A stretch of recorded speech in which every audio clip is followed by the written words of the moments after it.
Let us pray. As we resume this impeachment trial, let your will be done. Enlighten our senators as you show them your will. Lord, guide them with your wisdom, supporting them with your power. In spite of disagreements, may they strive for civility and respect. May they respect the right of the opposing side to differ regarding convictions and conclusions. Give them the wisdom to distinguish between facts and opinions without lambasting the messengers. We pray in your strong name. Amen. In reciting the Pledge of Allegiance to the flag. I pledge allegiance to the flag of the United States of America and to the republic for which it stands, one nation under God, indivisible, with liberty and justice for all. The senators, please be seated.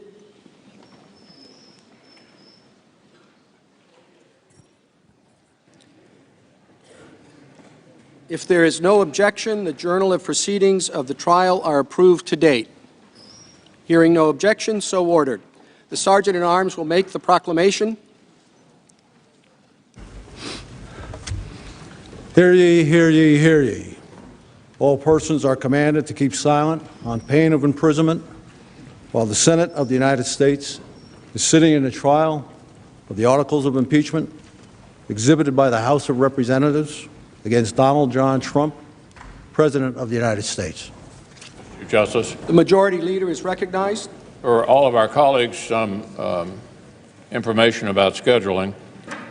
Today we'll plan to take short breaks every 2 to 3 hours, and we'll accommodate a 30-minute recess for dinner, assuming it is needed, until the House managers have finished their opening presentation. For scheduling purposes, we've organized tomorrow's session to convene at 10 a.m. and run for several hours as the President's Council begins their presentation. Pursuant to the provisions of Senate Resolution 483, the managers for the House of Representatives have 7 hours and 53 minutes remaining to make the presentation of their case. The Senate will now hear you.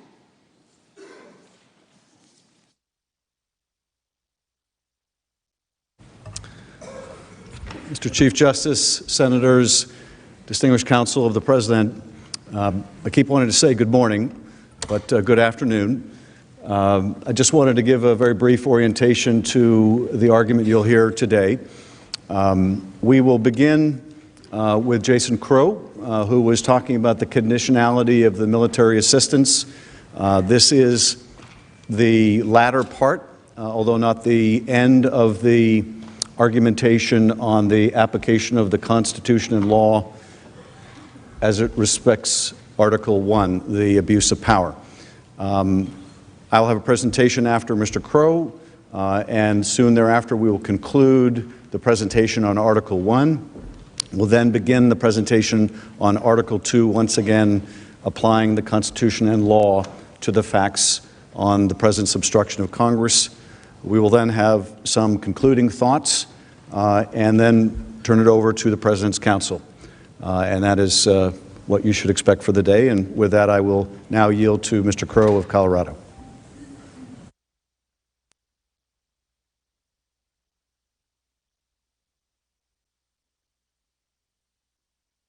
Good afternoon. I woke up this morning and walked to my local coffee shop where, unlike my esteemed colleague, Mr. Jeffries from New York, nobody complained to me about Colorado baseball. So I could only conclude that this is only a New York Yankees problem. As Mr. Schiff mentioned, we talked last night about the July 25th call, and the multiple officials who had confirmed the intent of the president in withholding the aid. So now I'd like to turn to what happened around the time that the aid was lifted. And we know that the aid was lifted ultimately on September 11th, but it wasn't lifted for any legitimate reason. It was only lifted because President Trump had gotten caught. Now let's go through how we know that.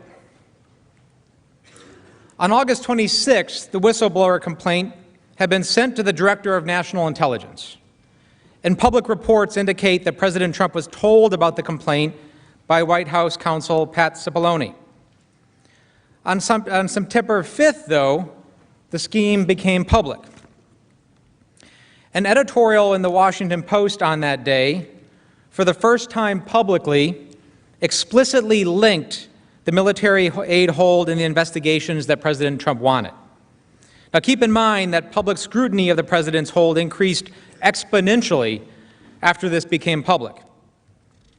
And this is where things start moving really fast. A few days later, on September 9th, the House investigative committees publicly announced their investigation of President's conduct in Ukraine.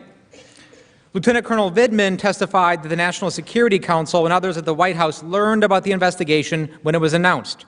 And a colleague of his said that it might have the effect of releasing the aid.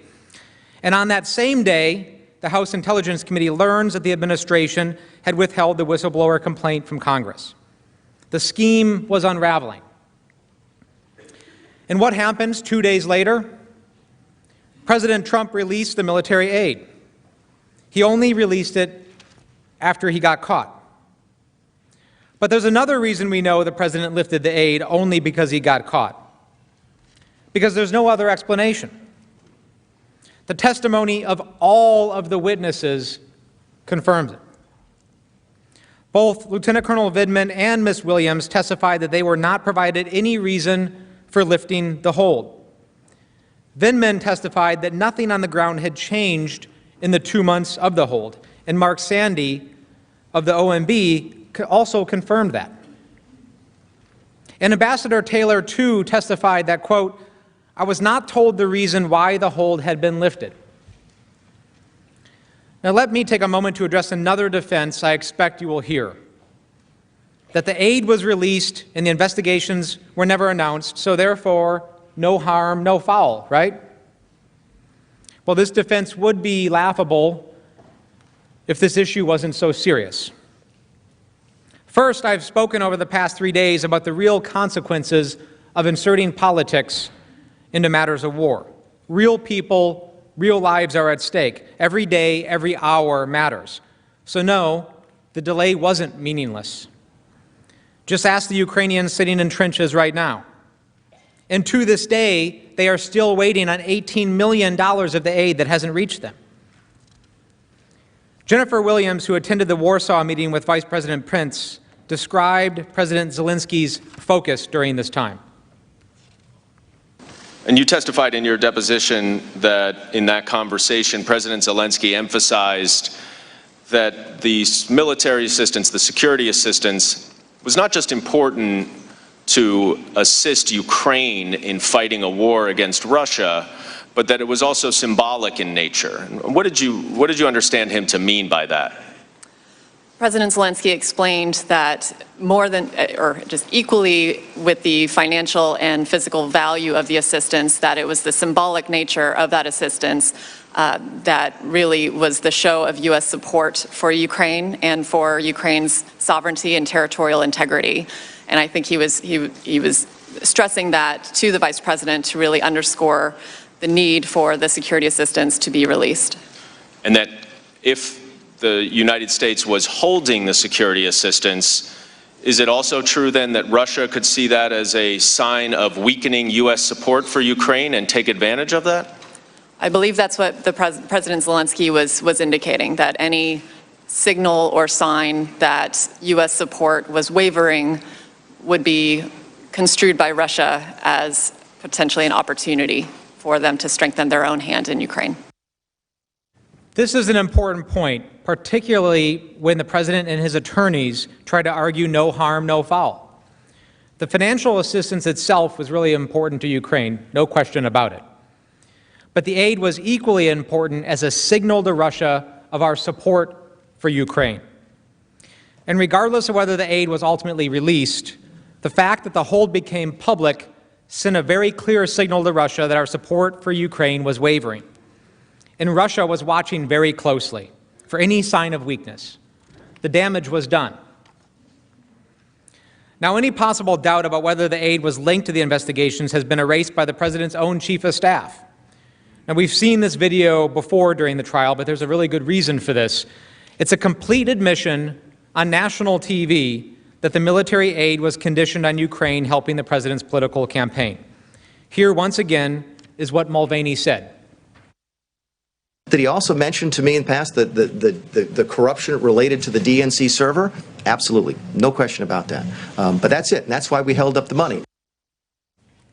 And when pressed that he had just confessed to the very quid pro quo that President Trump had been denying, Mulvaney doubled down. But to be clear, what you just described is a quid pro quo. It is funding will not flow unless the investigation into the Democratic server happen as well. We do that all the time with foreign policy. If you read the news reports and you believe them, what did McKinney say yesterday? Well, McKinney said yesterday that he was really upset with the political influence in foreign policy. That was one of the reasons he was so upset about this. And I have news for everybody. Get over it. There's going to be political influence in foreign policy. I'm talking to Mr. Now remember, at the time he made these statements, Mulvaney was both the head of OMB and the acting chief of staff at the White House. He knew about all of the legal concerns. He also knew about the president's so-called drug deal, as Ambassador Bolton called it. He knew exactly what was going on in the Oval Office and how OMB implemented the president's illegal order to hold the aid. Mulvaney confirmed why the president ordered the hold. It was not to develop further policy to counter Russian aggression. It was not to convince the Ukrainians to implement additional anti-corruption reforms, and it was not to pressure our allies to give more to Ukraine. Now, since we won't have an opportunity to respond to the president's presentation, I'm going to take a minute to respond to some of the arguments that I expect them to make. You will notice, I'm sure, that they will ignore significant portions of the evidence while trying to cherry-pick individual statements here and there to manufacture defenses. But don't be fooled. One defense you may hear is that the aid was held up to allow for a policy review. This is what the administration told the GAO at one point. But the evidence shows the opposite. The evidence shows that the administration didn't conduct a review at any time after the president ordered the hold. Laura Cooper was not aware of any review of the funding conducted by DOD in July, August, or September. And similarly, George Kent testified that the State Department did not conduct and was never asked to conduct a review of funding administered by the State Department. In fact, on May 23rd, the anti-corruption review was complete and DOD certified to Congress that Ukraine had complied with all of the conditions and that the remaining half of the aid should be released. This was confirmed by the June 18th press release announcing the release or announcing the funding. And do you remember the fictitious, quote-unquote, interagency review process? Well, that was made up, too. So no review was necessary because it had already been done. Next, the President's counsel keeps saying this was about corruption in Ukraine. President Trump was not concerned with fighting corruption. It's difficult to even say that with a straight face. The President never mentioned corruption on either call with President Zelensky. But let's go through the evidence. As we just discussed, DOD had already completed a review and concluded that Ukraine had, quote, made sufficient progress in meeting defense reform and anti-corruption goals consistent with the National Defense Authorization Act in order to receive the funds. And in fact, Mark Sandy, who was not at that meeting, but who was initially responsible for approving the hold, said he had never heard corruption as a reason for the hold in all of the discussions he had about it. Similar to the anti-corruption argument, there is simply no evidence to support the President's after-the-fact argument that he was concerned about burden sharing. Now, that's other countries also contributing to Ukraine. I imagine the President may cite the emails in June about what other countries provided to Ukraine, the reference to other countries' contributions in the July 25th call, and testimony from Sandy about a request for information about what other European countries give to Ukraine. But there is simply no evidence that ties the concern to his decision to hold the funding. First, let's actually look at the contributions of European countries to Ukraine.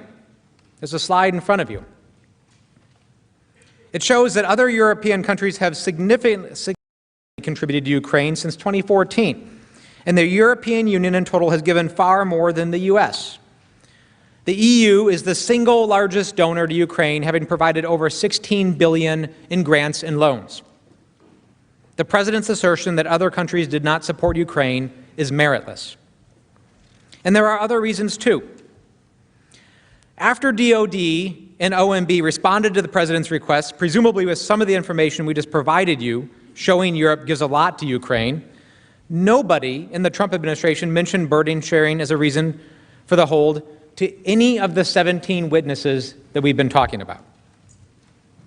Sondland, whose actual portfolio is the EU, not Ukraine, testified that he was never asked to speak to the EU or EU member countries about providing more aid to Ukraine.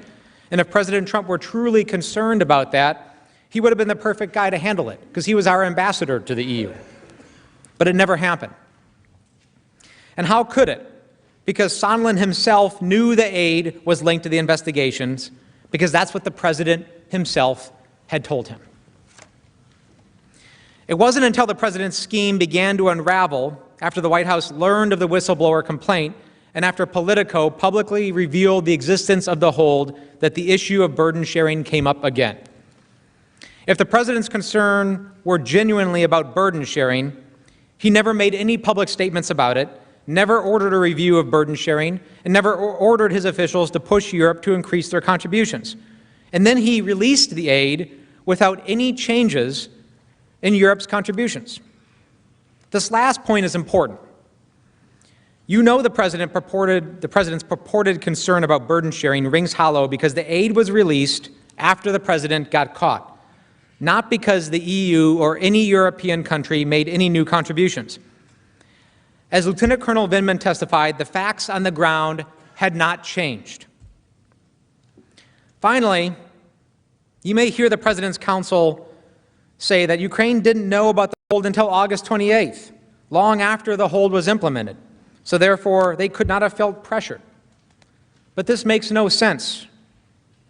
First, they found out about it long before August 28th.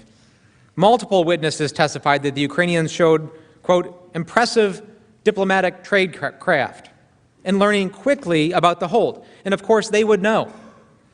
The DOD release was announced in June, and U.S. agencies knew about it in July. So it should be no surprise that the first inquiries about the aid were on July 25th, the same day as the call. You see, it doesn't matter if extortion lasts 2 weeks or 2 months. It's still extortion, and Ukraine certainly felt the pressure. Other Ukrainian officials also expressed concerns that the Ukrainian government was being singled out and penalized for some reason, and they were, by President Trump. And you know how else you know they felt the pressure from the hold? Because President Zelensky finally relented and was planning to do the CNN interview. Ultimately, right around the time of President Zelensky's conversation with President Trump, which is the subject of the classified document that I urge all senators to look at, President Zelensky canceled the CNN interview. But the damage was already done. The evidence is clear. The question for you is whether it's okay for the President to withhold taxpayer money, aid for our ally, our friend at war, for a personal political benefit. Whether it's okay for the President to sacrifice our national security for his own election.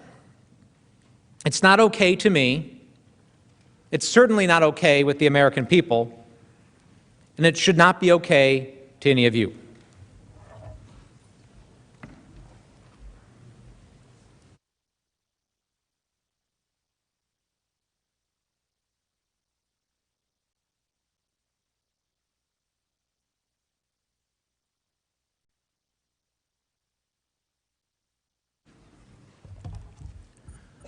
Mr. Chief Justice, distinguished members of the Senate, President's Council, the American people, once again, we are gathered here not as Democrats or Republicans, not as the left or the right, not as progressives or conservatives, but as Americans, doing our constitutional duty during this moment of presidential accountability. And as House managers, we thank you for your courtesy, your attentiveness, and your hospitality. At the heart of Article 2, obstruction of Congress, is a simple, troubling reality. President Trump tried to cheat. He got caught,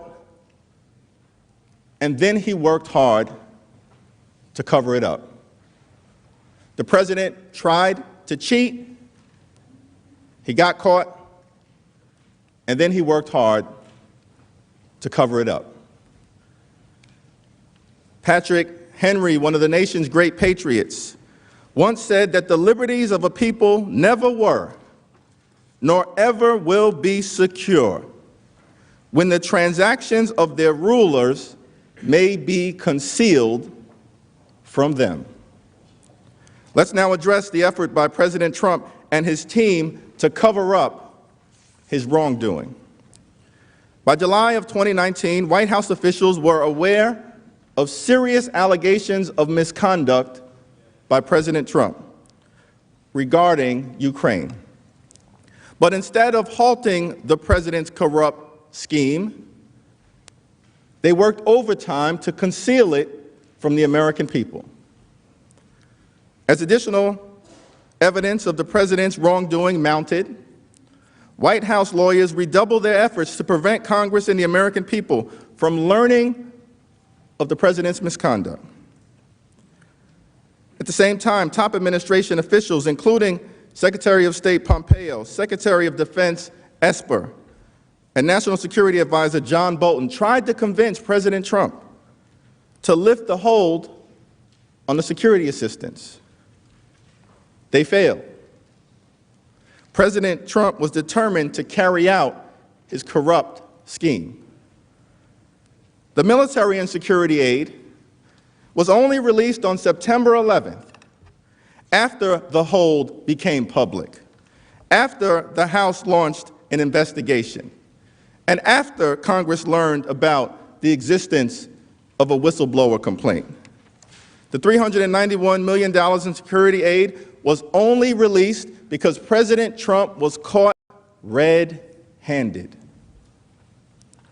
The actions of President Trump and high-level White House officials allowed his abuse of power to continue beyond the watchful eye of Congress and, most importantly, the American people. As we have discussed at length, on July 10th, Ambassador Sondland told the Ukrainians and other U.S. officials that he had a deal with Acting Chief of Staff Mick Mulvaney to schedule the White House meeting President Zelensky wanted if the new Ukrainian leader committed to the phony investigations that President Trump sought.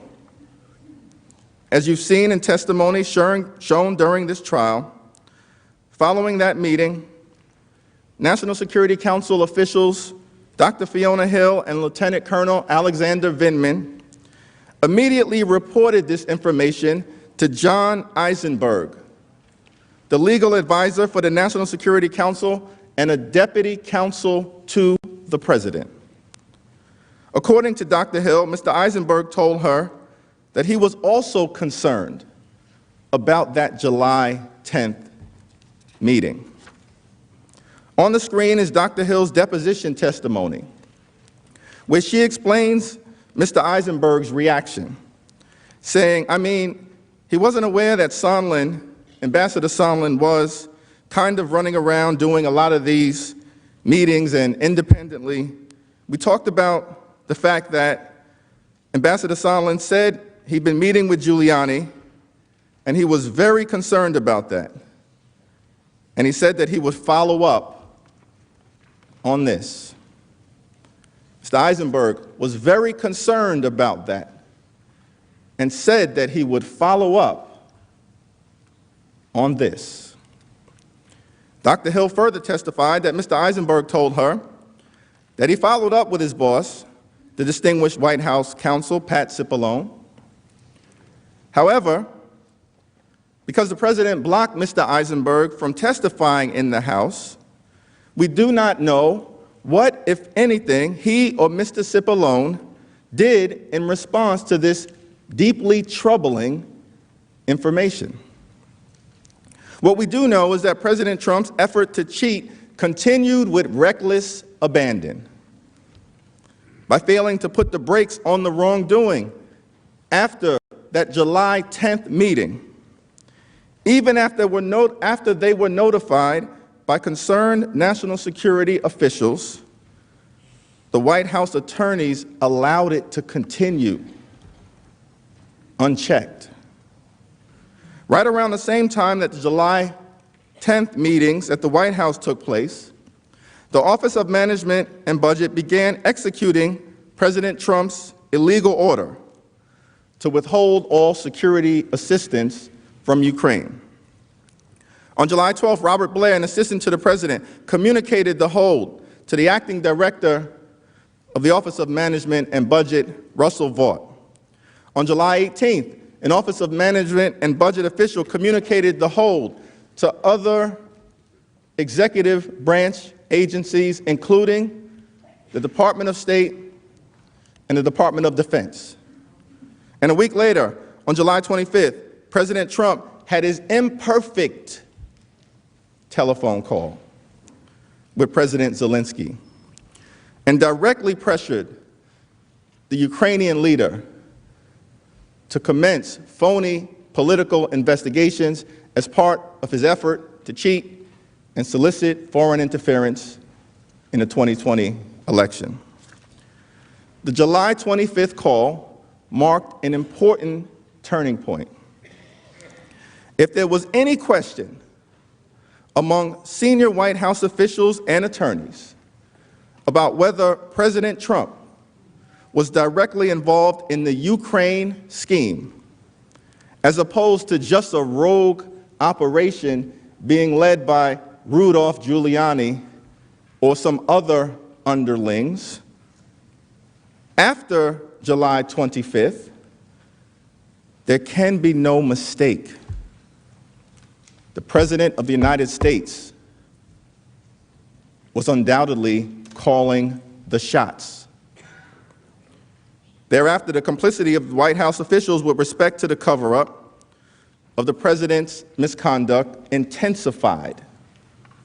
Immediately after the July 25th call, both Lieutenant Colonel Vindman and his direct supervisor, Tim Morrison, reported their concerns about the call to Mr. Eisenberg and his deputy, Michael Ellis. In fact, within an hour after the July 25th call, Lieutenant Colonel Vindman returned again a second time to Mr. Eisenberg and reported his concerns. I was concerned by the call. What I heard was inappropriate, and I reported my concerns to Mr. Eisenberg. It is improper for the President of the United States to demand a foreign government investigate a U.S. citizen and a political opponent. I was also clear that if Ukraine pursued an investigation, it was also clear that if Ukraine pursued an investigation into the 2016 elections, the Bidens and Burisma, it would be interpreted as a partisan play. This would undoubtedly result in Ukraine losing bipartisan support, undermining U.S. national security, and advancing Russia's strategic objectives in the region. I want to emphasize to the committee that when I reported my concerns on July 10th relating to Ambassador Sondland, and then July 25th relating to the President, I did so out of a sense of duty. I privately reported my concerns in official channels to the proper authority in the chain of command. My intent was to raise these concerns because they had significant national security implications for our country. I never thought that I'd be sitting here testifying in front of this committee and the American public about my actions. When I reported my concerns, my only thought was to act properly and to carry out my duty. Timothy Morrison, the National Security Council Senior Director for Europe and Russia, also reported the call to Mr. Eisenberg and asked him to review the call, which he feared would be damaging if leaked. Now, Mr. Morrison, shortly after you heard the July 25th call, you testified that you alerted the NSC legal advisor, John Eisenberg, pretty much right away. Is that right? Correct. And you indicated in your opening statement, or at least from your deposition, that you went to Mr. Eisenberg out of concern over the potential political fallout if the call record became public and not because you thought it was illegal. Is that right? Correct. But you would agree, right, that asking a foreign government to investigate a domestic political rival is inappropriate, would you not? It's not what we recommended the president discuss. The July 25th call was at least the second time that National Security Council officials had reported concerns about President Trump's pressure campaign to White House lawyers, the second time, who now clearly understood the gravity of the ongoing misconduct. But because the president blocked Mr. Eisenberg from testifying without any justification, the record is silent as to what, if any, actions he or the White House counsel took to address President Trump's brazen misconduct and abuse of power. We do know, however, that instead of trying to halt the scheme, White House lawyers facilitated it by taking affirmative steps to conceal evidence of President Trump's misconduct. For example, after Lieutenant Colonel Vindman and Mr. Morrison reported their concerns related to the July 25th call to the National Security Council lawyers, they tried to bury the call summary. They tried to bury it. Lieutenant Colonel Vindman testified that the National Security Council lawyers believed it was, quote, appropriate to restrict access to the call summary for the purpose of the leaks and to preserve the integrity of the transcript. According to Lieutenant Colonel Vindman, Mr. Eisenberg gave the go-ahead to restrict access to the call summary. Mr. Morrison testified that he learned in late August, after he raised concerns that the call record might leak and politically damage the president, that the call summary had been placed on a highly classified National Security Council server. The call record was placed on a server that is reserved for America's most sensitive national security secrets and covert operations, not routine calls with foreign leaders. Apparently, Mr. Eisenberg claimed at the time that burying the call transcript on a highly classified server was a mistake. Now, in a second meeting with Mr. Eisenberg, what did you recommend that he do to prevent the call record from leaking? I recommended we restrict access to the package. Had you ever asked the NSC legal advisor to restrict access before? No. Did you speak to your supervisor, Dr. Kupperman, before you went to speak to John Eisenberg? No. Did you subsequently learn that the call record had been put in a highly classified system? I did. And what reason did Mr. Eisenberg give you for why the call record was put in the highly classified system? It was a mistake. He said it was just a mistake? It was an administrative error.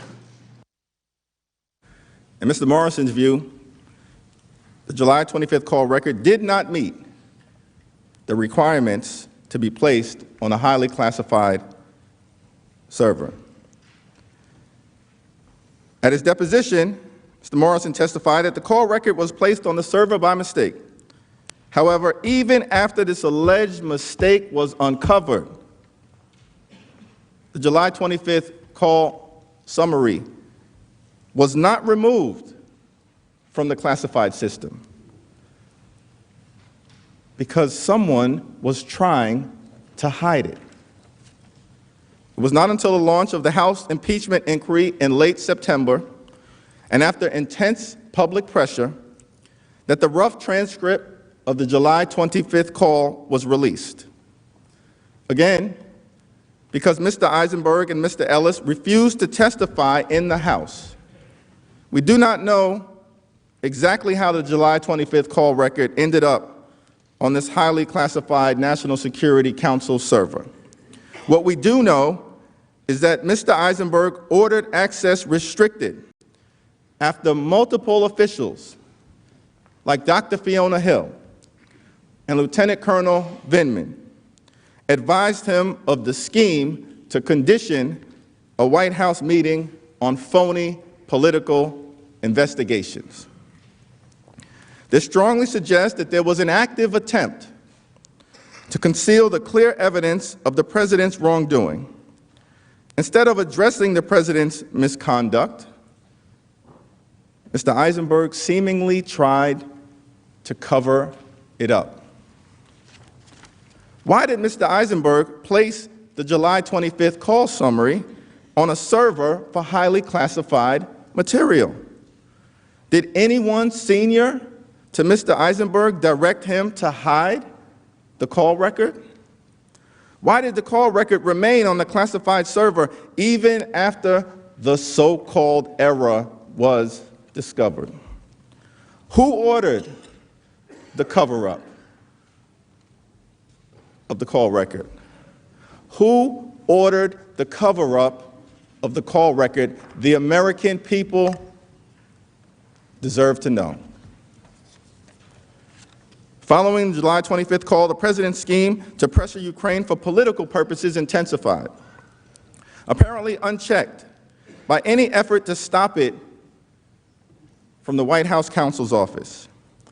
After the July 25th call, Ambassadors Sondland and Volker worked with the president's personal lawyer, Rudolph Giuliani, to procure a public statement from President Zelensky to announce phony investigations into Joe Biden and the CrowdStrike conspiracy theory being peddled by President Trump.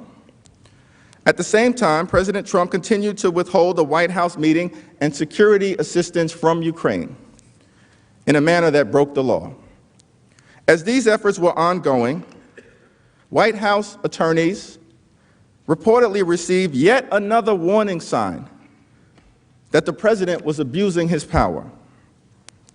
According to a published report in the New York Times, the week after the July 25th call, an anonymous whistleblower reported concerns that the president was abusing his office for personal gain. The whistleblower complaint landed in the CIA General Counsel's office. Although the concerns related directly to the president's own misconduct, the CIA's General Counsel, Courtney Elwood, alerted Mr. Eisenberg. Over the next week, Ms. Elwood, Mr. Eisenberg, and their deputies reportedly discussed the whistleblower's concerns, and they determined, as required by law, that the allegations had a reasonable basis. So, by early August, White House lawyers began working, along with attorneys at the Department of Justice, to cover up the president's wrongdoing.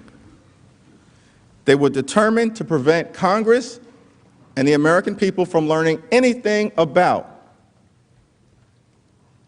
the president's corrupt behavior. Although senior Justice Department officials, including Attorney General Bill Barr, were reportedly made aware of the concerns about corrupt activity, no investigation into President Trump's wrongdoing was even opened by the Department of Justice. As White House and Justice Department lawyers were discussing how to deal with the whistleblowers' concerns. On August 12th, another important date, the whistleblower filed a formal complaint with the Inspector General for the intelligence community. In accordance with federal law, on August 26th, the Inspector General transmitted the whistleblower complaint to the Acting Director of National Intelligence, Joseph McGuire, along with the Inspector General's preliminary conclusion that the complaint was both credible and related to a matter of urgent concern. Urgent concern. But instead of transmitting the whistleblower complaint to the House and to this Senate's Distinguished Intelligence Committee, as required by law, the Acting Director of National Intelligence notified the White House. Well, Director, I'm still trying to understand the chronology. So you first went to the Office of Legal Counsel, and then you went to White House counsel? We went, excuse me, and then to the, repeat that, please, sir. I'm just trying to understand the chronology. You first went to the Office of Legal Counsel, and then you went to the White House counsel? No, sir. No, sir. No, we went to the White House first to determine, to ask the question. Okay, that's all I wanted to know is chronology. So you went to the White House first. So you went to the subject of the complaint for advice first about whether you should provide the complaint to Congress. There were issues within this, a couple of things. One, it did appear that it has executive privilege. If it does have executive privilege, it is the White House that determines that. I cannot determine that as the Director of National Intelligence. Under federal law, the Acting Director of National Intelligence was required to share the whistleblower complaint with Congress. Period. Full stop. If that had occurred, the President's scheme to withhold security assistance in a White House meeting being sought by the new Ukrainian leader to pressure Ukraine for his own personal political gain would have been exposed. To prevent that from happening, the President's lawyers and top-level advisors adopted a two-pronged cover-up strategy. First, block Congress and the American people from learning about the whistleblower complaint.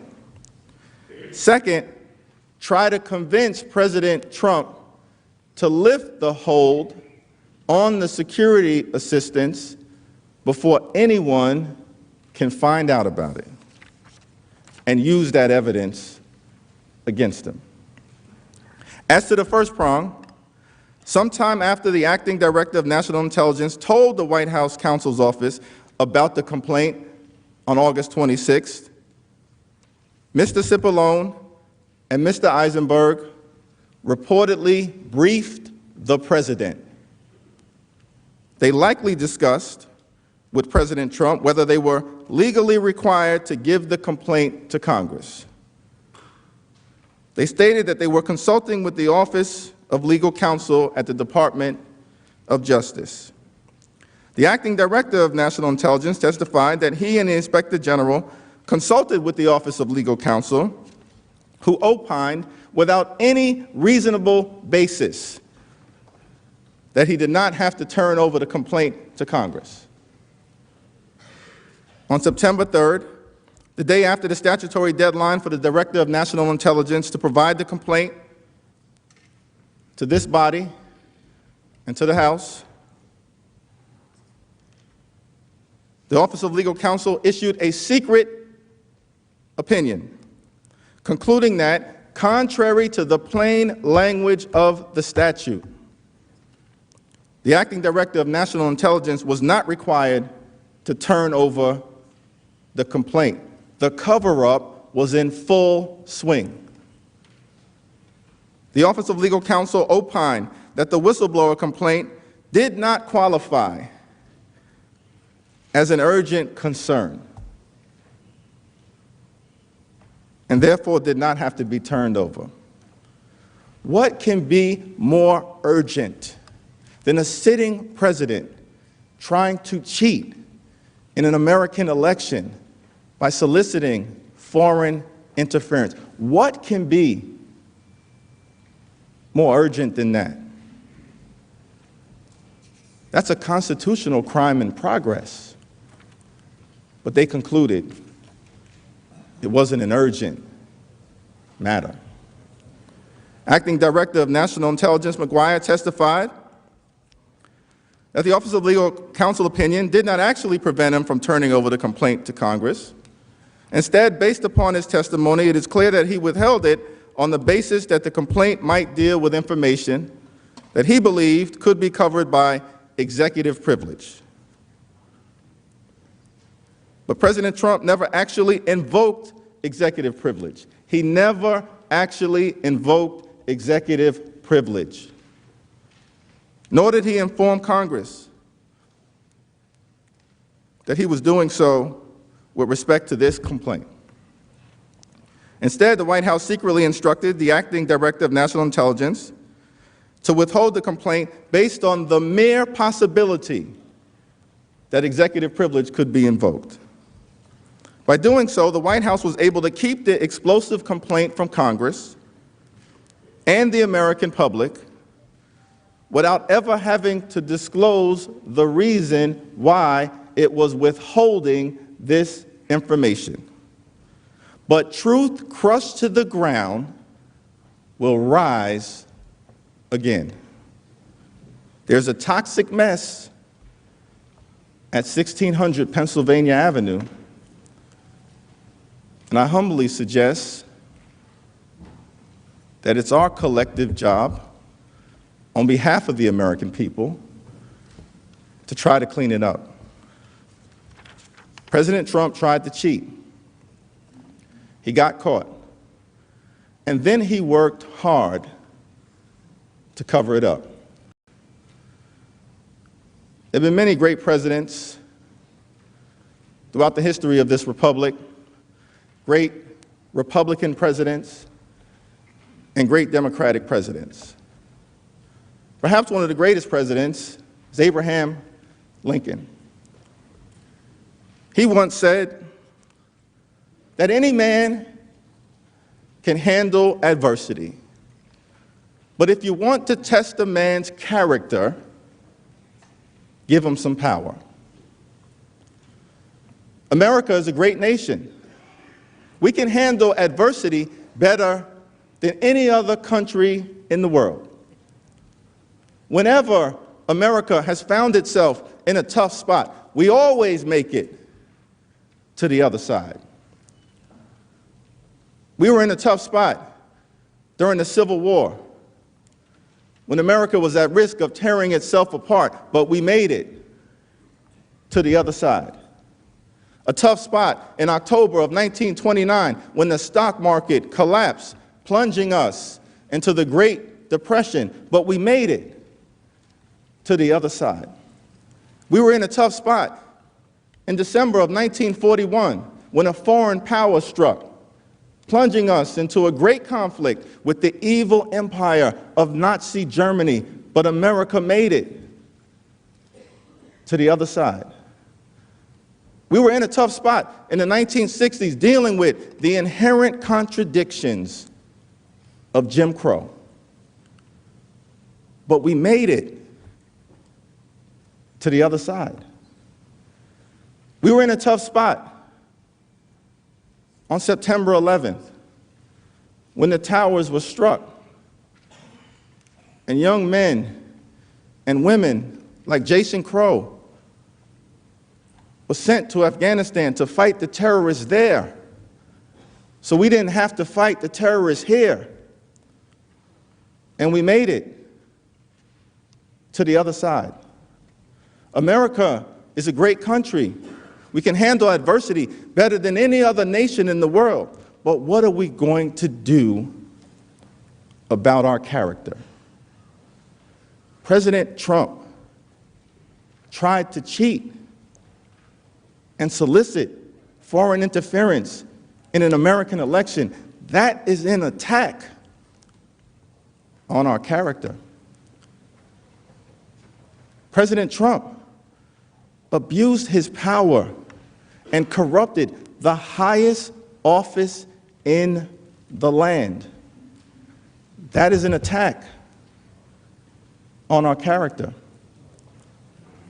President Trump tried to cover it all up and hide it from the American people and obstruct Congress. That's an extraordinary attack on our character. America is a great nation. We can handle adversity better than any other country in the world. But what are we going to do about our character?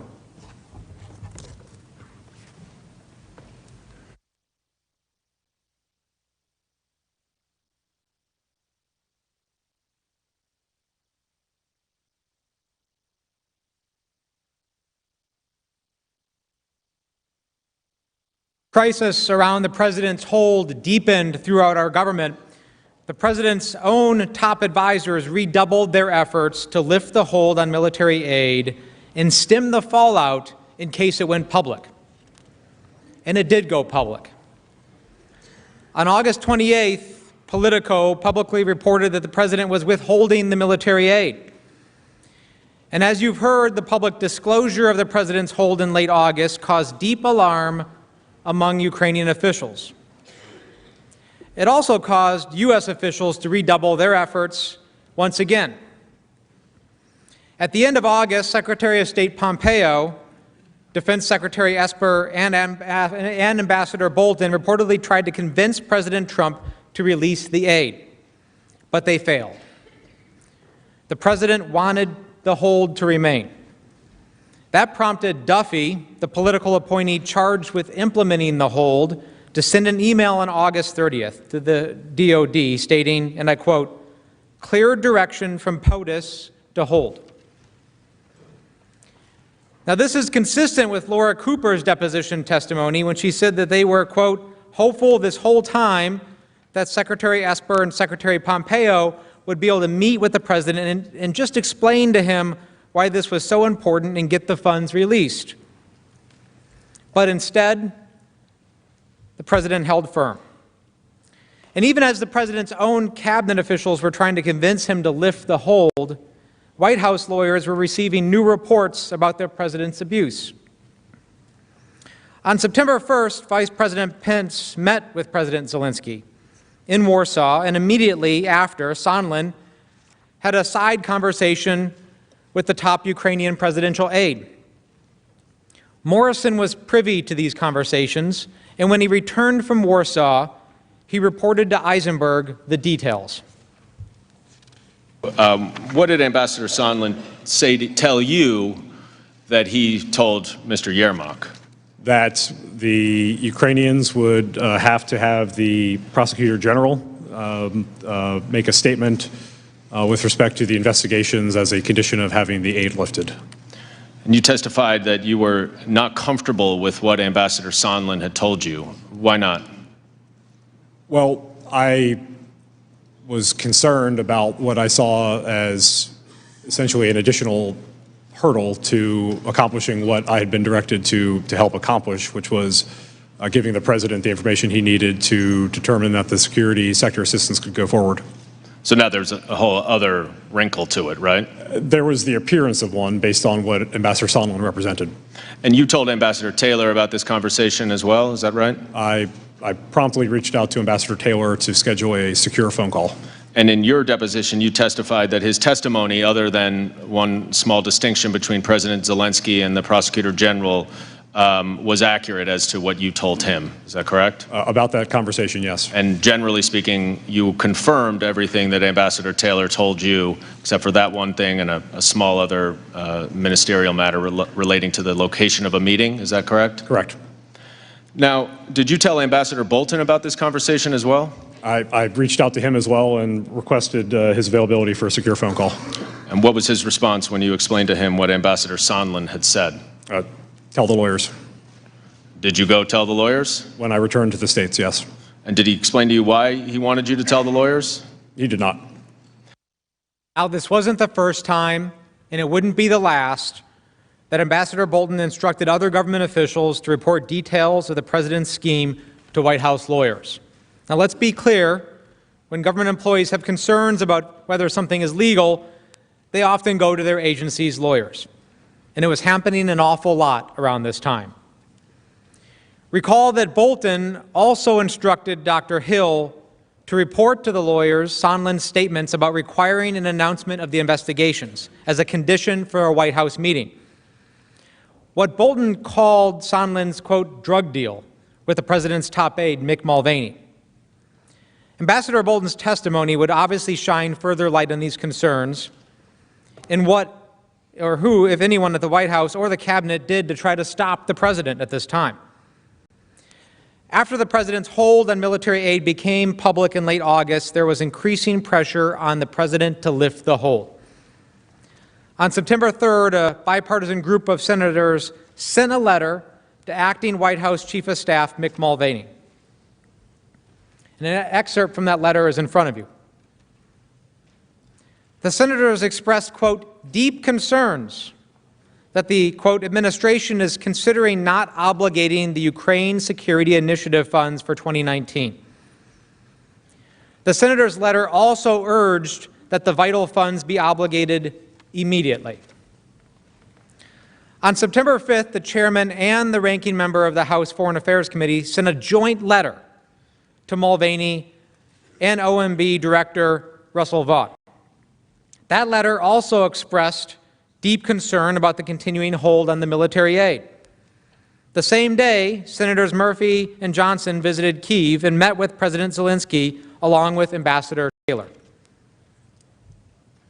On September 5th, I accompanied Senators Johnson and Murphy during their visit to Kyiv. When we met with President Zelensky, his first question to the senators was about the withheld security assistance.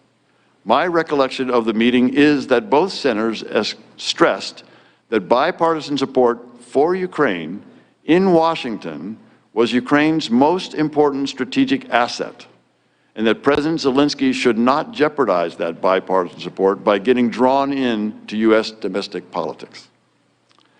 I had been making, and continue to make, this point to all of my official Ukrainian contacts. But the odd push to make President Zelensky publicly commit to investigations of Burisma and alleged interference in the 2016 election showed how the official foreign policy of the United States was undercut by the irregular efforts led by Mr. Giuliani. The senators sought to reassure President Zelensky that there was bipartisan support in Congress for providing the military aid. Also on September 5th, the Washington Post editorial board reported concerns that President Trump was withholding the aid, and a meeting to force President Zelensky to announce investigations to benefit his personal political campaign. The editors wrote, quote, "We're reliably told that the president has a second and more venal agenda. He is attempting to force Mr. Zelensky to intervene in the 2020 U.S. presidential election by launching an investigation of the leading Democratic candidate, Joe Biden.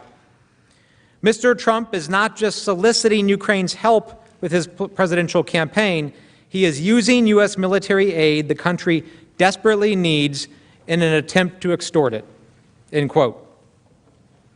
Despite these efforts to get the president to lift the hold, in the now public discussion about the president's abuse of power, the scheme continued.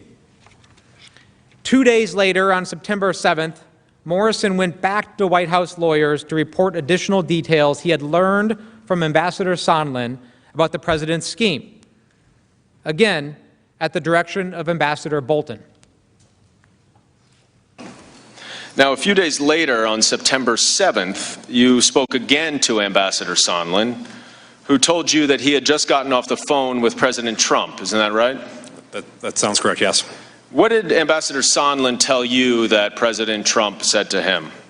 If I recall this conversation correctly, this was where Ambassador Sondland related that there was no quid pro quo, but President Zelensky had to make the statement and that he had to want to do it. And by that point, did you understand that the statement related to the Biden and 2016 investigations? I think I did, yes. And that was essentially a condition for the security assistance to be released? I understood that that's what Ambassador Sondland believed. After speaking with President Trump? That's what he represented. Now, you testified that hearing this information gave you a sinking feeling. Why was that? Well, I believe if we're on September 7th, the end of the fiscal year is September 30th. These are one-year dollars, the DOD and the Department of State funds. So we only had so much time, and in fact, because Congress imposed a 15-day notification requirement on the State Department funds, September 7th, September 30th, that really means September 15th, in order to secure a decision from the President to allow the funds to go forward. Did you tell Ambassador Bolton about this conversation as well? I did, yes. And what did he say to you? He said to tell the lawyers. And why did he say to tell the lawyers? He did not explain his direction. Again, tell the lawyers. Ambassador Sondland's call with President Trump on September 7th also prompted deep concern by Ambassador Taylor, which you've already heard about. On September 8th and 9th, Ambassador Taylor exchanged WhatsApp messages with Ambassador Sondland and Volker describing his, quote, nightmare scenario, that, quote, they give the interview and don't get the security assistance. As he then goes on to say, quote, the Russians love it and I quit. After the hold on the military aid became public, the White House took two actions in early September. First, the White House and the Justice Department ensured that the acting DNI continued to withhold the whistleblower complaint from Congress in clear violation of the law. And second, the White House attempted to create a cover story for the President's withholding of the assistance, approximately 2 months after President Trump had ordered the freeze. Mark Sandy received an email from his boss, Michael Duffy, that for the first time gave a reason for the hold.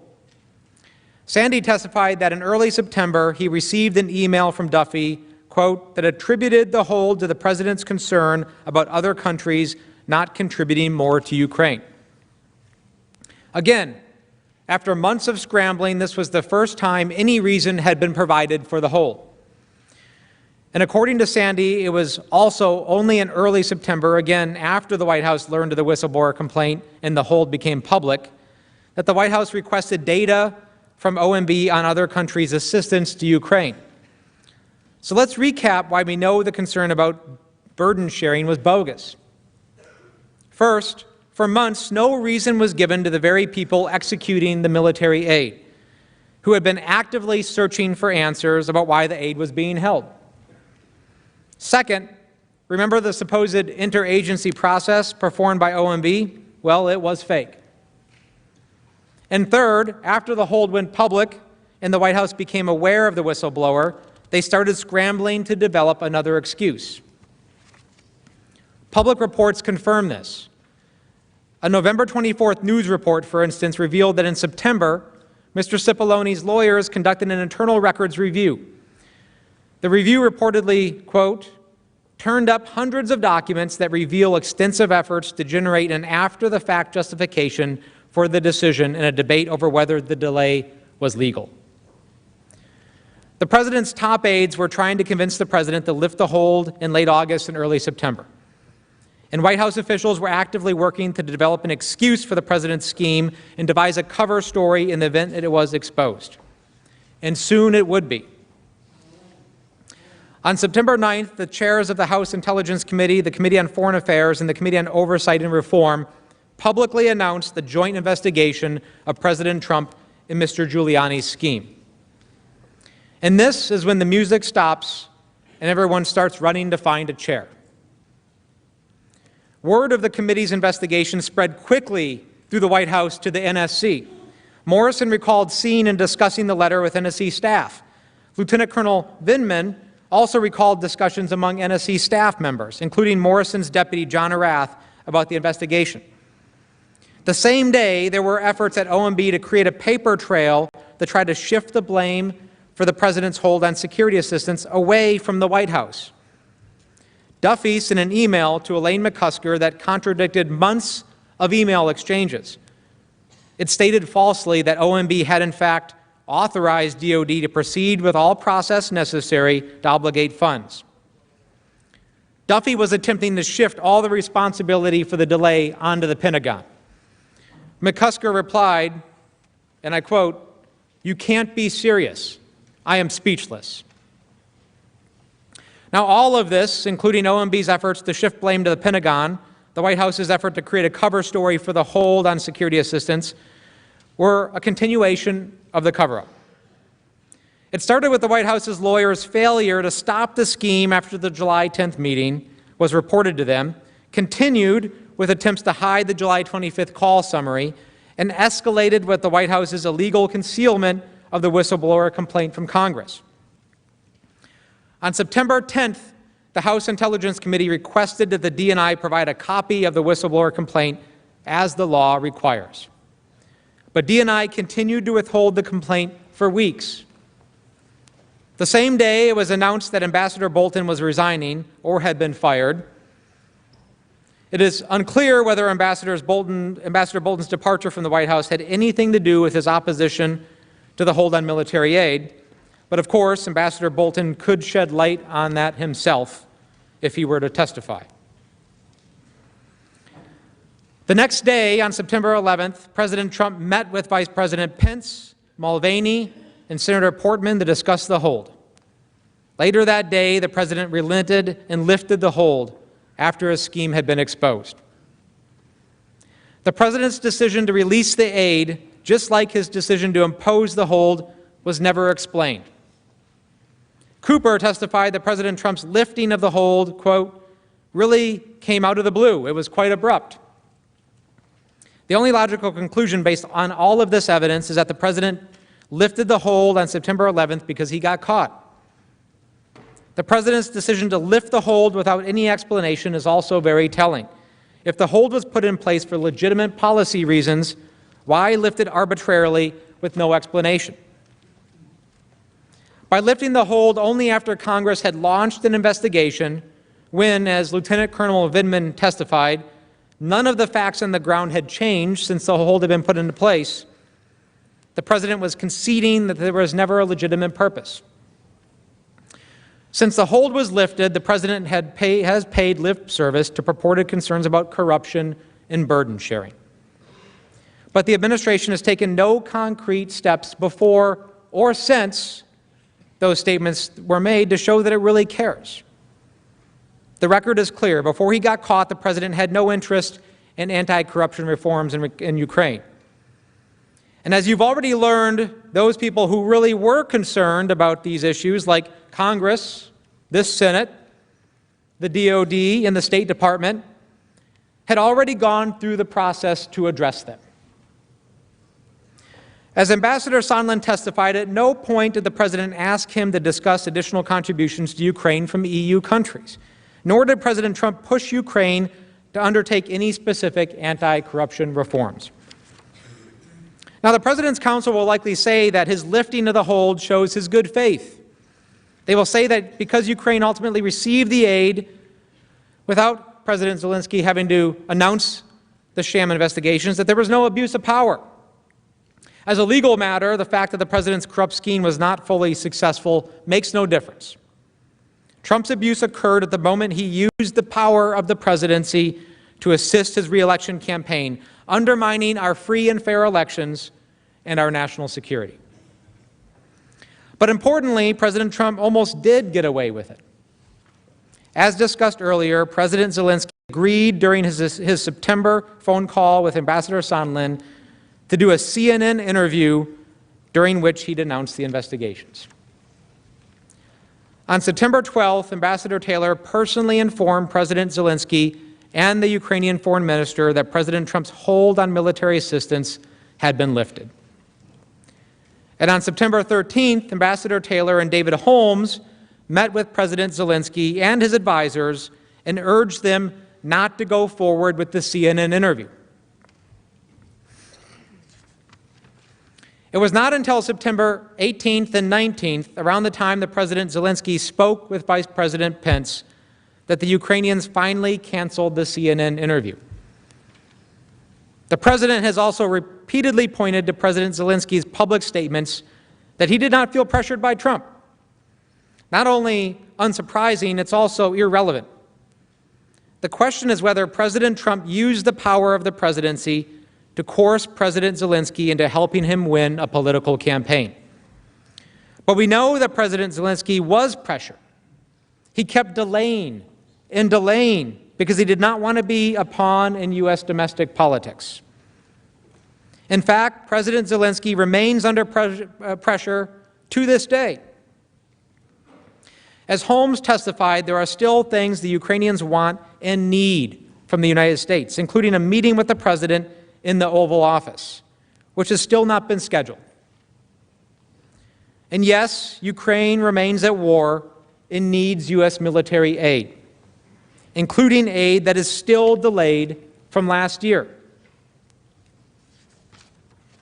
For these reasons, Mr. Holmes explained, quote, I think the Ukrainians are being very careful.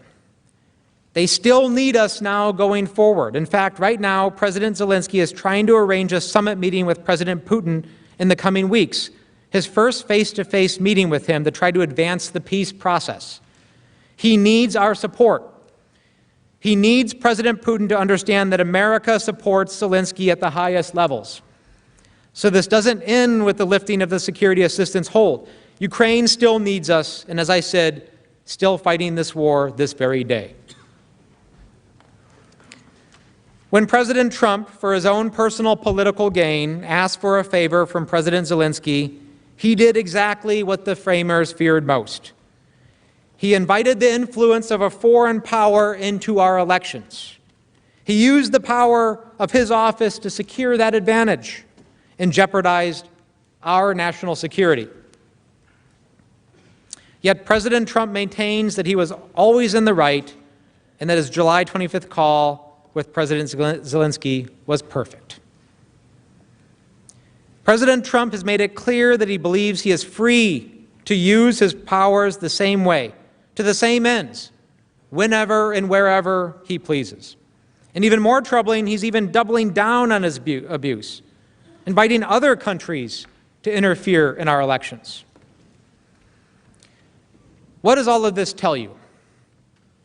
It tells you that Ambassador Sondland was correct when he told Holmes after hanging up with President Trump on July 26th that the president doesn't care about Ukraine. He only cares about the, quote, big stuff, meaning stuff that helps him personally. The bottom line is that the president used the powers of his office for personal political gain. He did so knowingly, deliberately, and repeatedly. And his misconduct continues to this day.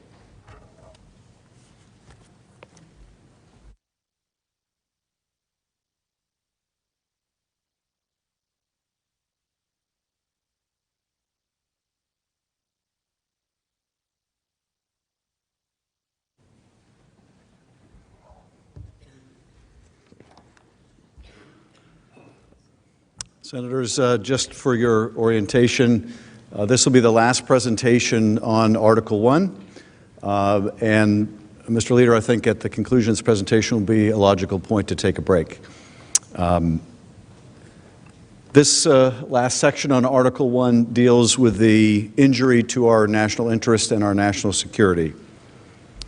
When President Trump used Ukraine's leader for a political favor and withheld critical military aid to an ally in exchange for that favor, he did exactly what our framers feared most. He invited foreign interference in our elections and sold out our country's security for his personal benefit and betrayed the nation's trust to a foreign power. The president's scheme to pressure Ukraine to do his political dirty work harmed our national security, undermined our free and fair elections, and even today, threatens the very foundation of our democracy. When the president argues that his call was perfect, that he did nothing wrong, what he's really saying is that there's nothing wrong with the president asking a foreign government to do a personal favor, that there's nothing wrong with the president pressuring that foreign country to interfere in our elections for his personal benefit, that there's nothing wrong with withholding congressionally appropriated, taxpayer-funded military assistance to that foreign country to extort that country to help the president cheat to win an election. But there are a great many things wrong with that.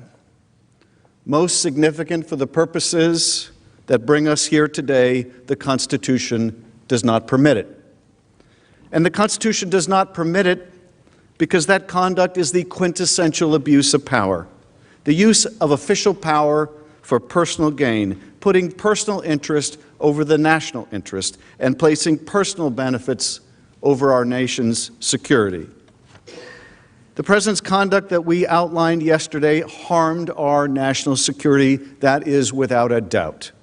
It endangered our elections, and it sent our country on a dangerous path that, if left unchecked, will cause irrevocable damage to the balance of power contemplated in our Constitution. If someone sacrifices the national interest in favor of his own and is not removed from office, our democracy is in jeopardy. It's just that simple. The grave consequences of President Trump's misconduct demand our attention. Let me take these issues in turn, beginning with this harm to national security. First, the President's abuse of power had immediate consequences to our security. Ukraine is a burgeoning democracy entangled in a hot war with Russia. By withholding military aid, President Trump not only denied Ukraine much-needed military equipment, but also weakened Ukraine's position in negotiations over the end of the war with Russia. Because of President Trump's corrupt actions, Vladimir Putin was emboldened at a pivotal moment ahead of those sensitive negotiations to attempt to end the war. And emboldened Russia is a threat to the United States and global security around the world. The President's willingness to put himself over a country undercut our European allies' confidence in America's commitment to deterring Russian aggression. And it signaled to adversaries and friends alike that the President of the United States, the most powerful man in the world, our commander-in-chief, could be influenced by manipulating his perception of what was best for his personal interests. Now, I have no doubt that the Russians and probably every other nation that has the capacity does a psychological profile of the President of the United States, as we profile other leaders. If a president can be so easily manipulated to disbelieve his own intelligence agencies, to accept the propaganda of the Kremlin, that is a threat to our national security. And that is just what has happened here. But that's not all. President Trump's willingness to entangle our foreign allies in a corrupt political errand also undermined the credibility of Americans to promote the rule of law and fight corruption abroad. This is Trump first, not American first, not American ideals first. And the result has and will continue to be grave harm to our nation if this chamber does not stand up and say it is wrong. If you do not stand up and say this is not only wrong, not only unacceptable, but conduct incompatible with the office of the presidency. And if it really is incompatible with the office of the presidency, if you cannot faithfully execute that responsibility, if you cannot bring yourself to put your nation's interests ahead of your own, it must be impeachable, or the nation remains at risk. Let's consider the big picture here. And probably a question many people around the country are asking. Why does Ukraine matter to the United States? Why does Ukraine matter to the United States? Because we're talking about a small country that many people know very little about. Well, this small country, this ally of ours, is a country hungry for reform, and eager for a stronger relation with its most powerful, important ally, the United States. And we're talking about ourselves and what it means to the strength of our own democracy and democracies around the world when countries like Ukraine are fighting our fight against authoritarianism. At least that used to be our fight. And God help us if it's not our fight still. Russian President Putin declared the collapse of the Soviet Union to be the greatest geopolitical catastrophe of the 20th century. Ukraine's vote for independence in December 1991 was the final nail in the Soviet Union's coffin. That made Ukraine's greatest moment Putin's greatest tragedy. When it declared independence from Soviet domination, Ukraine inherited roughly 1,900 Soviet nuclear warheads, enough firepower to level every major American city several times over. 1,900 Soviet nuclear warheads. In exchange for Ukraine surrendering this arsenal, the United States, Russia, and the United Kingdom reached an understanding called the Budapest Memorandum of 1994.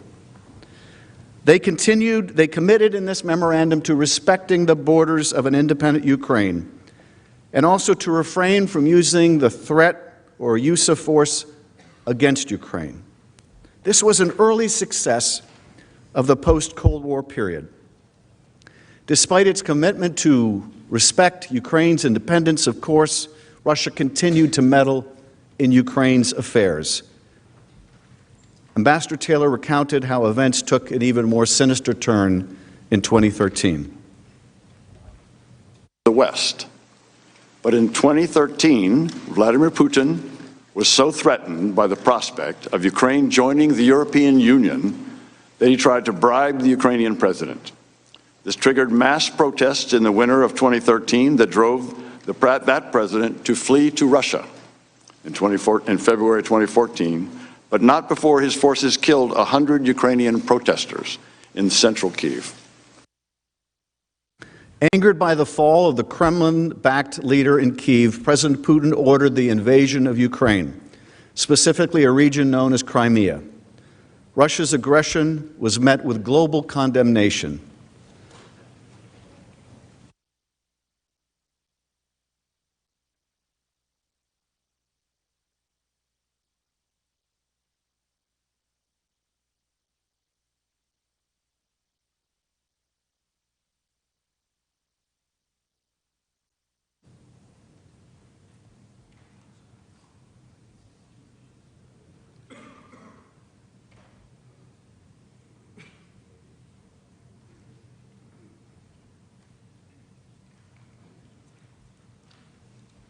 We lack the sound there, but you can see the images of that conflict on the screens before you.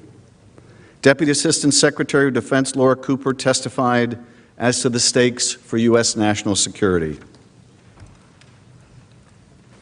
Russia violated the sovereignty of Ukraine's territory. Russia illegally annexed territory that belonged to Ukraine. They also denied Ukraine access to its naval fleet at the time. And to this day, Russia is building a capability on Crimea designed to expand Russian military power projection far beyond the immediate region. In 2014, were there concerns in Washington, here in Washington, and European capitals that Russia might not stop in Ukraine? I was not in my current position in 2014, but it is my understanding that there was significant fear about where a Russian aggression would stop. One American, a war hero and statesman who is no stranger to this body, recognized the threat posed by Russia's invasion of Crimea, Senator John McCain. In an interview, he declared, quote, "We are all Ukrainians." Senator McCain advised that this is a chess match reminiscent of the Cold War, and we need to realize that and act accordingly. He was, of course, absolutely right. Consistent with the commitments made to Ukraine in 1994, the United States and Europe responded to Russia's invasion by imposing significant sanctions on Russia. We joined Europe in providing Ukraine billions of dollars in economic support to help it resist Russian influence. And the Senate approved by an overwhelming bipartisan majority vital security assistance to help rebuild Ukraine's military, which the former Russian-backed leader of Ukraine had starved of resources. This strong bipartisan support for Ukraine reflected what Senator McCain said was an opportunity for the United States to undermine Russian leverage in Eastern Europe by building, quote, a success in Ukraine. Senator McCain outlined this vision. Putin also sees, here's this beautiful and large and magnificent country called Ukraine. And suppose Ukraine finally, after failing in 2004, gets it right, democracy, gets rid of corruption, economy is really improving, and it's right there on the border of Russia. And so I think it makes him very nervous if there were a success in Ukraine in bringing about a free and open society and economic success, which is not the case in Russia, as you know, which is propped up by energy. Achieving the Ukrainian success that Senator McCain and many of us hoped for proved to be a daunting task. But several witnesses who testified before the House said Vladimir Zelensky's landslide election in April 2019 was a game changer. Here is how U.S. diplomat David Holmes explained the, quote, historic opportunity created by his election. Despite the Russian aggression over the past 5 years, Ukrainians have rebuilt a shattered economy, adhered to a peace process, and moved economically and socially closer to the West, toward our way of life. Earlier this year, large majorities of Ukrainians again chose a fresh start by voting for a political newcomer as president, replacing 80% of their parliament, and endorsing a platform consistent with our democratic values, our reform priorities, and our strategic interests. This year's revolution at the ballot box underscores that despite its imperfections, Ukraine is a genuine and vibrant democracy and an example to other post-Soviet countries and beyond, from Moscow to Hong Kong. Support for Ukraine's security and reform is critical not only to our own national security, but that to other allies and emerging democracies around the world. The widely accepted fact of Ukraine's importance to our national security makes President Trump's abuse of power and withholding of vital diplomatic and military support all the more disturbing. First, witnesses assess that withholding the military aid likely helped to prolong the war against Russia. When wars drag on, more people die. Ambassador Taylor testified to this sober reality. I take it if the provision of U.S. military assistance would save Ukrainian lives, that any delay in that assistance may also cost Ukrainian lives. Is that true? Mr. Chairman, of course, it's hard to draw any direct lines between any particular element of security assistance and any particular death on the battlefield. But it is certainly true that that assistance had enabled Ukrainian armed forces to be effective and deter and to be able to take countermeasures to the attacks that the Russians had. And I think you said that a Ukrainian soldier lost their life while you were visiting Donbass. We keep very careful track of the casualties, and I noticed on the next day the information that we got that one was killed, 4 soldiers were wounded on that day. And indeed, Ukrainians lose their lives every week. Every week. David Holmes also testified that prolonging the war in Ukraine results in additional casualties. As we sit here today, Ukrainians are fighting a hot war on Ukrainian territory against Russian aggression. This week alone, since I have been here in Washington, 2 Ukrainian soldiers were killed and 2 injured by Russian-led forces in eastern Ukraine, despite a declared ceasefire. I learned overnight that 7 more were injured yesterday. Withholding the aid has real consequences to real soldiers with real families. And bear in mind that U.S. aid is fully 10% of Ukraine's defense budget. 10%. That's not an extra bonus. That's necessary aid for Ukraine to defend itself on the front line. Now, a second consequence of President Trump's withholding of military assistance was that it emboldened Russia, our adversary. Here is Laura Cooper, a Pentagon official who oversaw the military aid. What about today? If the U.S. were to withdraw its military support of Ukraine, what would effectively happen? It is my belief that if we were to withdraw our support, it would embolden Russia. It would also validate Russia's violation of international law. And which country stands to benefit the most? Stand to benefit the most from such a withdrawal? Russia. Russia was not only emboldened on the battlefield. Ambassador Taylor testified that President Trump's corrupt withholding of military assistance and his failure to host President Zelensky in the Oval Office was, quote, a sign of weakness to Moscow. And it harmed Ukraine's negotiating position even as recently as December 9, when Zelensky and Putin met to discuss the conflict in the East, shown in this photo. Ambassador Taylor explained, I think you also testified that Russia was watching closely to gauge the level of American support for the Ukrainian government. Why is that significant?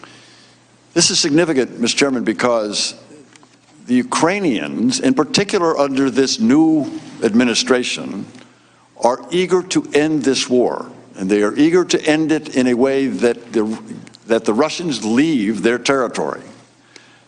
These negotiations, like all negotiations, are difficult. Ukrainians would like to be able to negotiate from a position of strength, or at least more strength than they now have. Part of that strength, part of the ability of the Ukrainians to negotiate against the Russians, with the Russians for an end to the war in Donbass, depends on the United States and other international support. If we withdraw or suspend or threaten to withdraw our security assistance, that's a message to the Ukrainians, but it's at least as important, as your question indicates, Mr. Chairman, to the Russians, who are looking for any sign of weakness or any sign that we are withdrawing our support for Ukraine. And so when the Ukrainians learned of the suspension of the military aid, either privately or when others learned publicly, the Russians would be learning also. And they would take that as a lack of robust U.S. support for Ukraine. Is that right? That's correct, sir. And that would weaken Ukraine in negotiating an end to the war in Donbass. It would. Indeed, the aid doesn't just supply much-needed weapons to Ukraine. It is a symbol of support, a signal of strength, a signal of the backing of the United States. And withholding that aid, even for a period of time, undermined all of those things. President Trump's actions towards Ukraine also undercut worldwide confidence in the United States as a reliable security partner. Maintaining that confidence is crucial to the strength of our alliances in Europe, to deterring Russia, and ultimately protecting and projecting democracy around the world. The United States has roughly 68,000 troops stationed in Europe. They serve alongside troops from 28 other countries that comprise the North Atlantic Treaty Organization, or NATO. They are holding the line against further Russian aggression. It was U.S. leadership that led to the creation of NATO 70 years ago, as the Iron Curtain was descending across the heart of Europe. And it is American leadership that makes NATO work today. NATO is also effective because other countries, friends and foes alike, know that we are committed to our collective defense, that an attack against one nation is an attack against all of us. That principle deterred a Russian invasion of Europe during the Cold War. It's only been invoked once by NATO in the aftermath of the September 11th terrorist attacks. New York is a long way from the front lines with Russia, but our European allies stood with us after that dark day. They deployed tens of thousands of troops to Afghanistan and joined us in fighting the al-Qaeda terrorists who attacked the Twin Towers and the Pentagon. Now, Ukraine is not a member of NATO, but Russia's invasion of Ukraine was a threat to the peace and security of Europe. Moscow's aggression threatened the rules of the road that have kept the peace in Europe since World War II, the sacrosanct idea that borders cannot be changed by military force.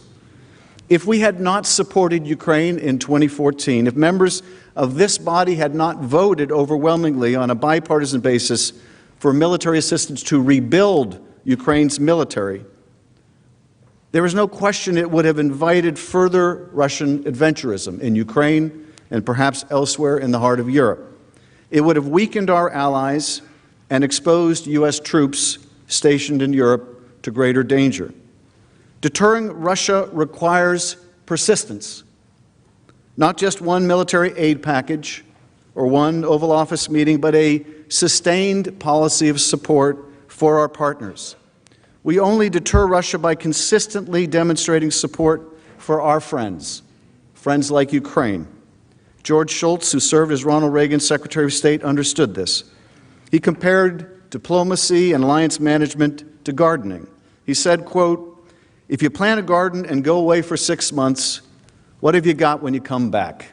Weeds." Diplomacy, he said, is kind of like that. You go around, talk to people, you develop a relationship of trust and confidence, and then if something comes up, you have that base to work from. President Trump's decision to transform the military aid and Oval Office meeting into leverage was the equivalent of trampling all over George Shultz's garden, crushing Ukraine's confidence in the United States as a partner.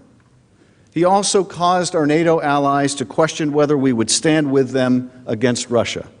Leaders in European capitals now wonder whether personal political favors and not treaty obligations guide our foreign policy. Colleagues, this is how alliances wither and die, and how Russia wins. Ambassador Taylor made clear that is why it is so important to our security that we stand with Ukraine. Mr. Chairman, as my colleague, Deputy Assistant Secretary George Kent described, we have a national security policy, a national defense policy that identifies Russia and China as adversaries. The Russians are violating all of the rules, treaties, understandings that they committed to that actually kept the peace in Europe for nearly 70 years. Until they invaded Ukraine in 2014, they had abided by sovereignty of nations, of inviolability of borders.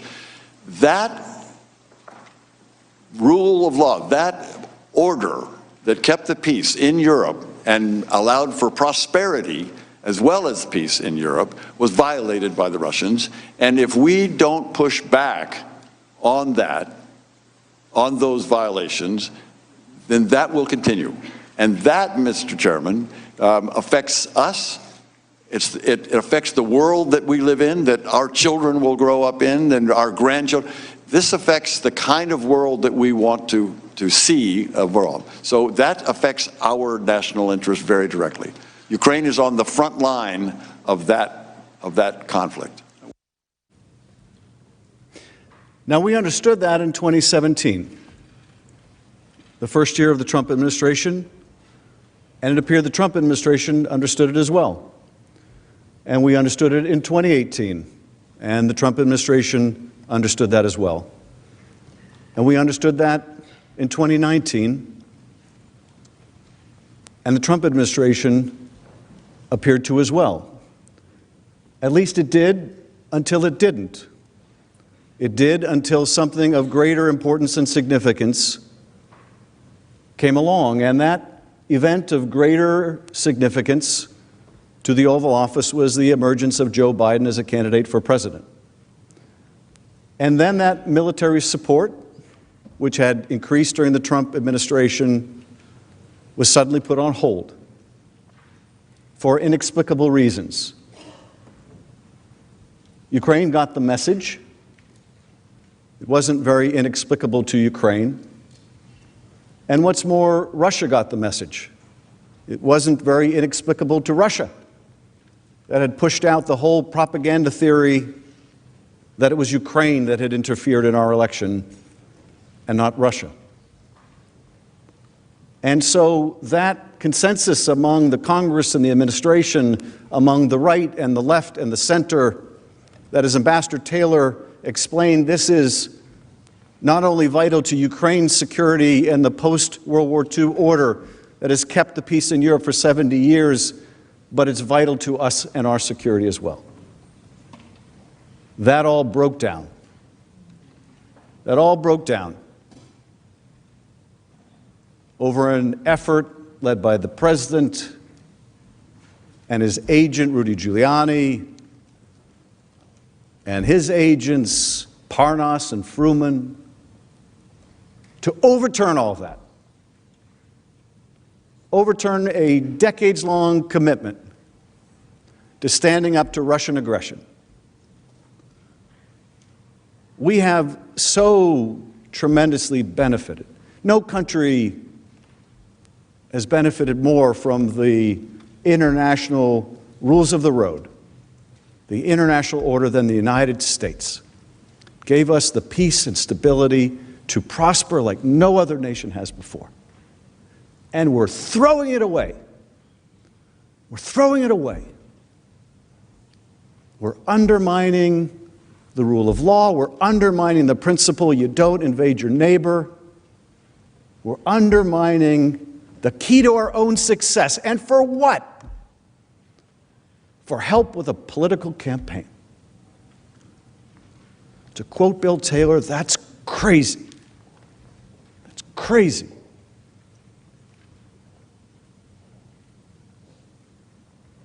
If our allies can't trust us to stand behind them in a time of need, we will soon not have a single ally left.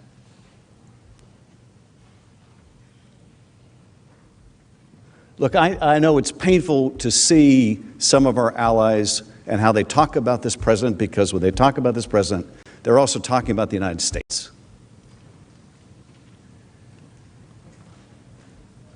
And it's painful to see our allies distance themselves from the United States.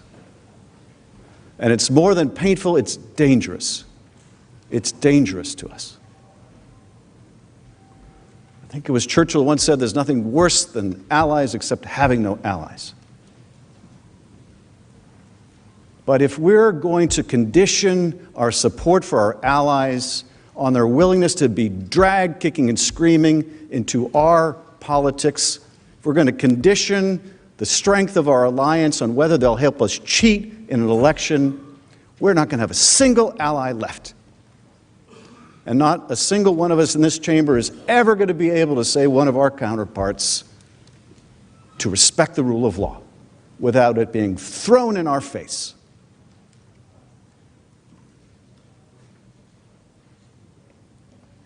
Promoting the rule of law and fighting corruption is central to our foreign policy. It distinguishes U.S. global leadership from the transactional approach favored by authoritarian adversaries. The inherently corrupt nature of the president's demand that Ukraine investigate his political opponent undermined the credibility of efforts to promote the rule of law and combat corruption in Ukraine and around the world. Indeed, the president engaging in the very conduct at home that our policy fights abroad sabotages long-standing bipartisan pillars of American diplomacy. This was a problem, not least because the pervasive corruption with Ukraine leaves its politics and economy susceptible to Russian influence and subterfuge. Ambassador Yovanovitch emphasized that U.S. policy in Ukraine has long recognized that the struggle against corruption and defending against Russia are in fact two sides of the very same coin.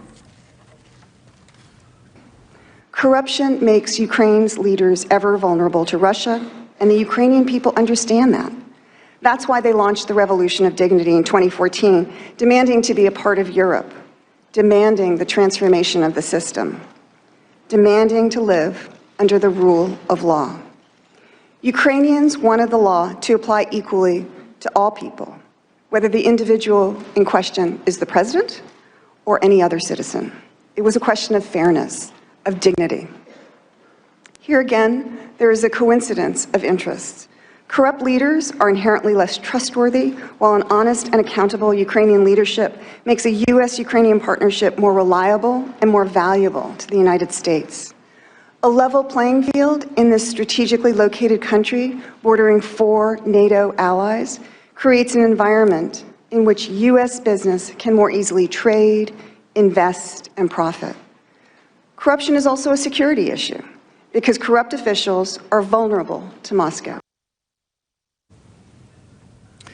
During that conversation that we related in the past, when Ambassador Volker urged his Ukrainian counterpart, Andrei Yermak, not to investigate the past president of Ukraine, and Yermak threw it back in his face. You remember the conversation. No, you mean like the investigation you want us to do of the Clintons and the Bidens.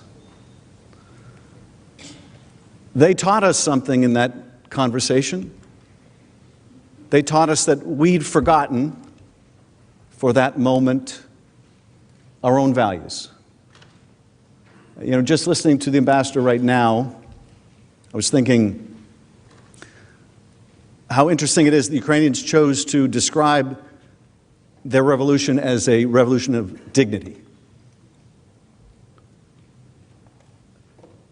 And maybe that's what we need here, a revolution of dignity at home, a revolution of civility here at home.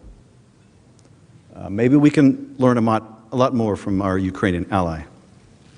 In short, it is America's national security interest to help Ukraine transform into a country where the rule of law governs and corruption is held in check. As we heard yesterday, anti-corruption policy was a central part of the talking points provided to President Trump before his phone calls with President Zelensky on April 21st and July 25th. President Trump, of course, didn't mention corruption, but importantly, those same foreign policy goals remained intact following the call. As Tim Morrison testified, anti-corruption reforms, institutional reforms remain a top U.S. priority to help Ukraine fight corruption. President Zelensky was swept into office on an anti-corruption platform. Immediately, he kept his promise and introduced numerous bills in Ukraine's parliament. In a sign that he intended to hold himself accountable, Zelensky even introduced a draft law on presidential impeachment. He also introduced a bill to restore punishment of top officials found guilty of illicit enrichment. President Trump's self-serving scheme threatened to undermine Zelensky's anti-corruption work. Zelensky's successful anti-corruption reforms would have advanced U.S. security. Instead, President Trump's demands undermined that effort to bring about reform to Ukraine. Here's George Kent, a rule of law and corruption expert at the State Department. U.S. efforts to counter corruption in Ukraine focus on building institutional capacity so that the Ukrainian government has the ability to go after corruption and effectively investigate, prosecute, and judge alleged criminal activities using appropriate institutional mechanisms. That is, to create and follow the rule of law. That means that if there are criminal nexuses for activity in the United States, U.S. law enforcement should pursue the case. If we think there's been a criminal act overseas that violates U.S. law, we have the institutional mechanisms to address that. It could be through the Justice Department and FBI agents assigned overseas, or through treaty mechanisms, such as the Mutual Legal Assistance Treaty.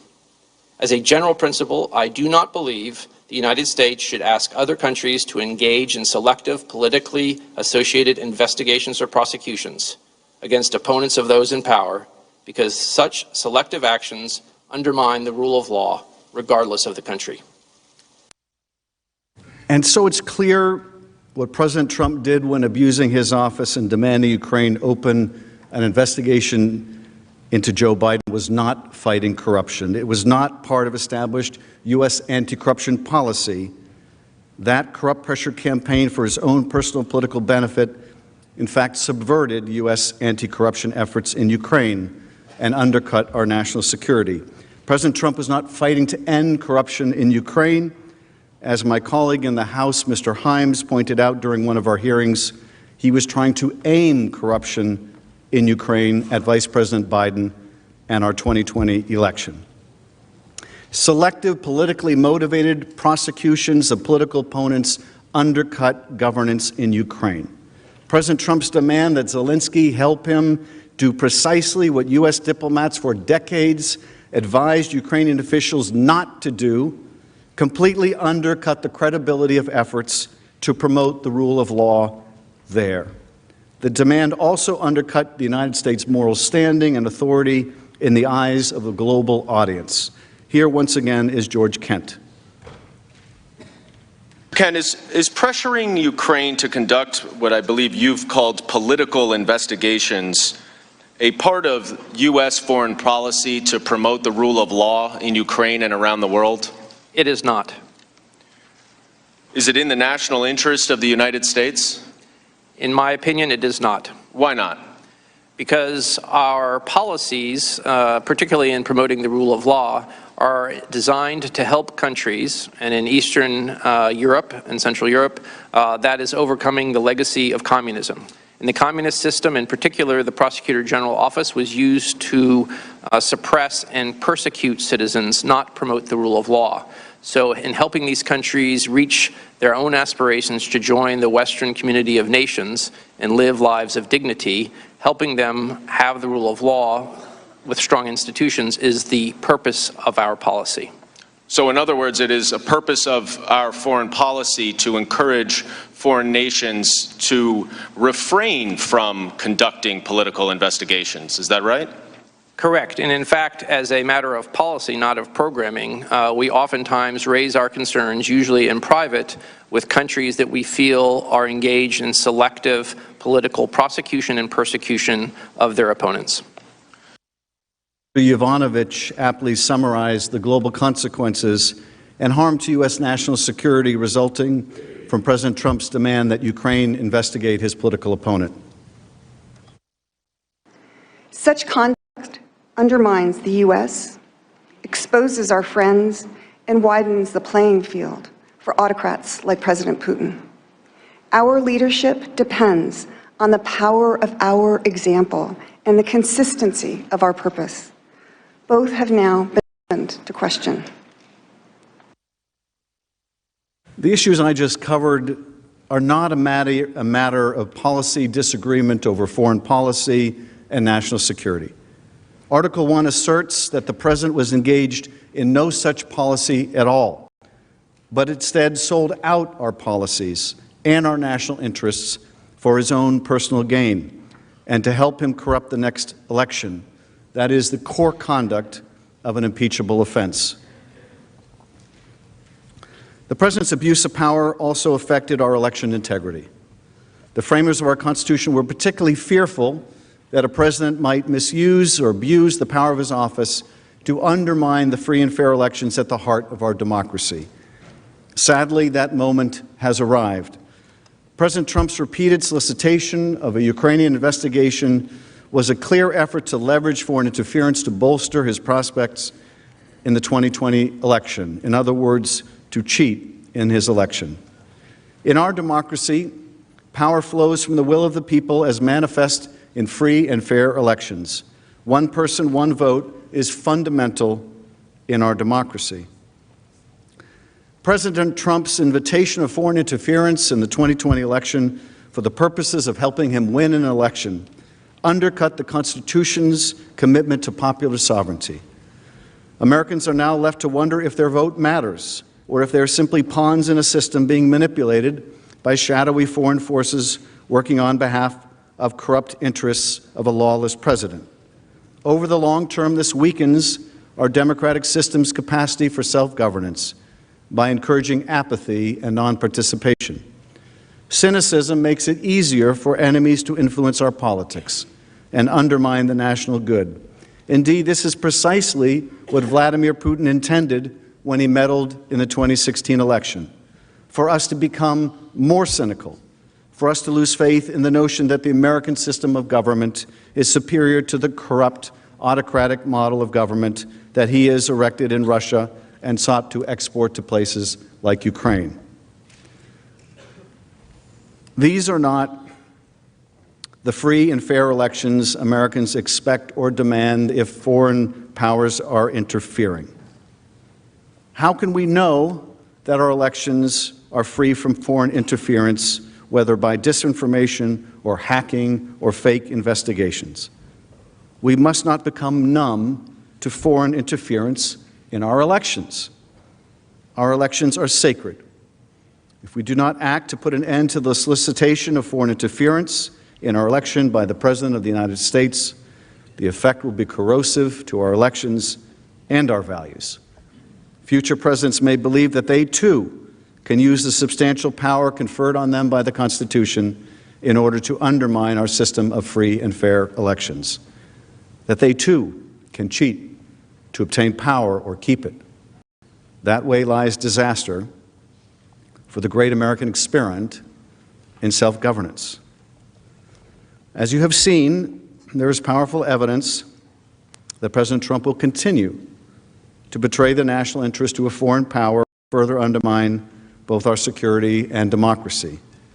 This creates an urgent need to remove him from office before the next election. To explain the nature of that continuing threat, let me describe Russia's ongoing efforts to harm our elections. The President's corrupt refusal to condemn or defend against those attacks, his statements confirming that he welcomes foreign interference in our elections, so long as this is meant to help him, and his conduct proving that he will persist in seeking to corrupt elections at the expense of our security and at the expense of those elections. Let's start with Russia's ongoing attacks on our democracy.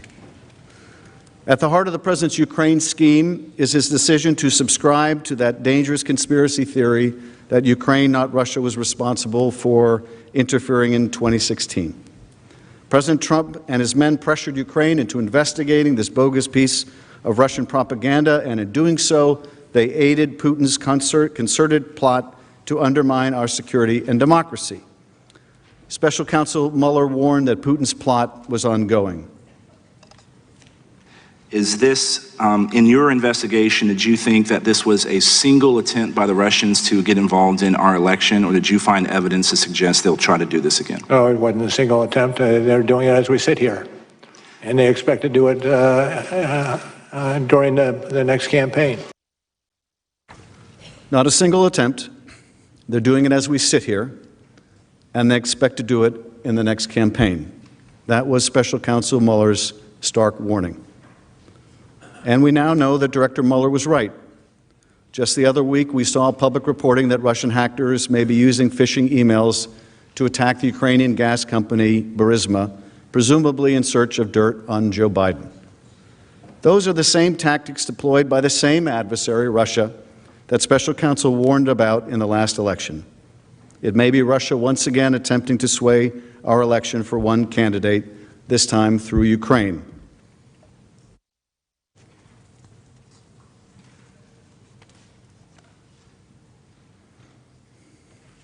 Indeed, President Trump, to this very day, refuses to accept the unanimous assessment of our intelligence community and law enforcement professionals that Russia interfered in the 2016 campaign and poses a threat to the 2020 presidential election. Instead, he views it from his own personal lens, whether it is an attack on the legitimacy of his 2016 electoral victory. Special Counsel Mueller's testimony on July 24, 2019, the day before the President's call with President Zelensky, contradicted President Trump's claim that his was, quote, a clean campaign.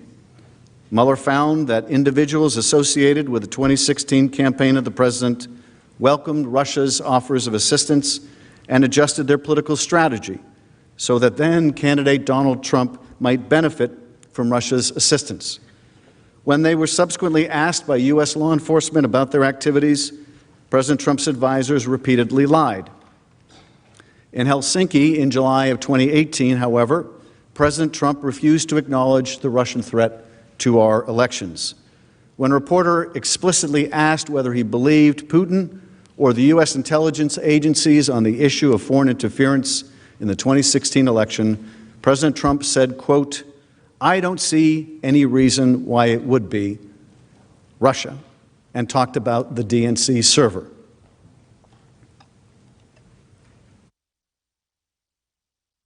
So let me just say that we have two thoughts. You have groups that are wondering why the FBI never took the server.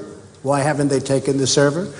Why was the FBI told to leave the office of the Democratic National Committee? I've been wondering that. I've been asking that for months and months, and I've been tweeting it out and calling it out on social media. Where is the server? I want to know, where is the server, and what is the server saying? With that being said, all I can do is ask the question. My people came to me, Dan Coates came to me, and some others. They said they think it's Russia. I have President Putin. He just said it's not Russia. I will say this. I don't see any reason why it would be, but I really do want to see the server. But I have confidence in both parties. I really believe that this will probably go on for a while, but I don't think it can go on without finding out what happened to the server. What happened to the servers of the Pakistani gentleman that worked on the DNC? Where are those servers? They're missing. Where are they?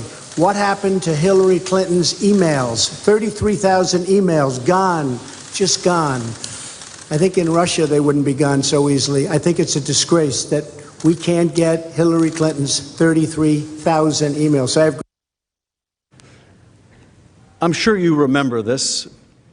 It was, I think, unforgettable for every American, but I'm sure it was equally unforgettable for Vladimir Putin.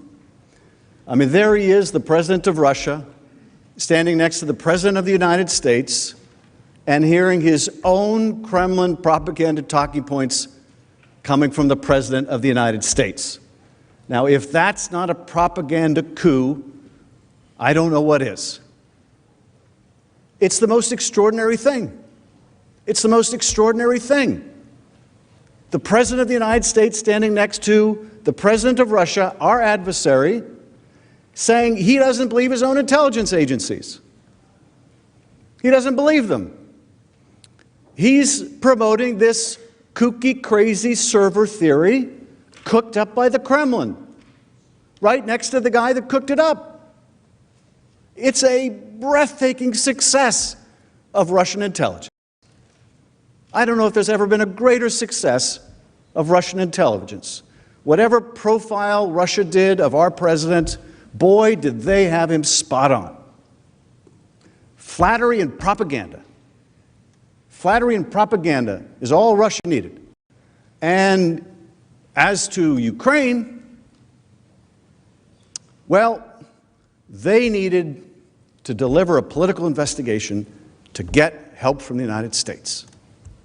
I mean, this is just the most incredible propaganda coup.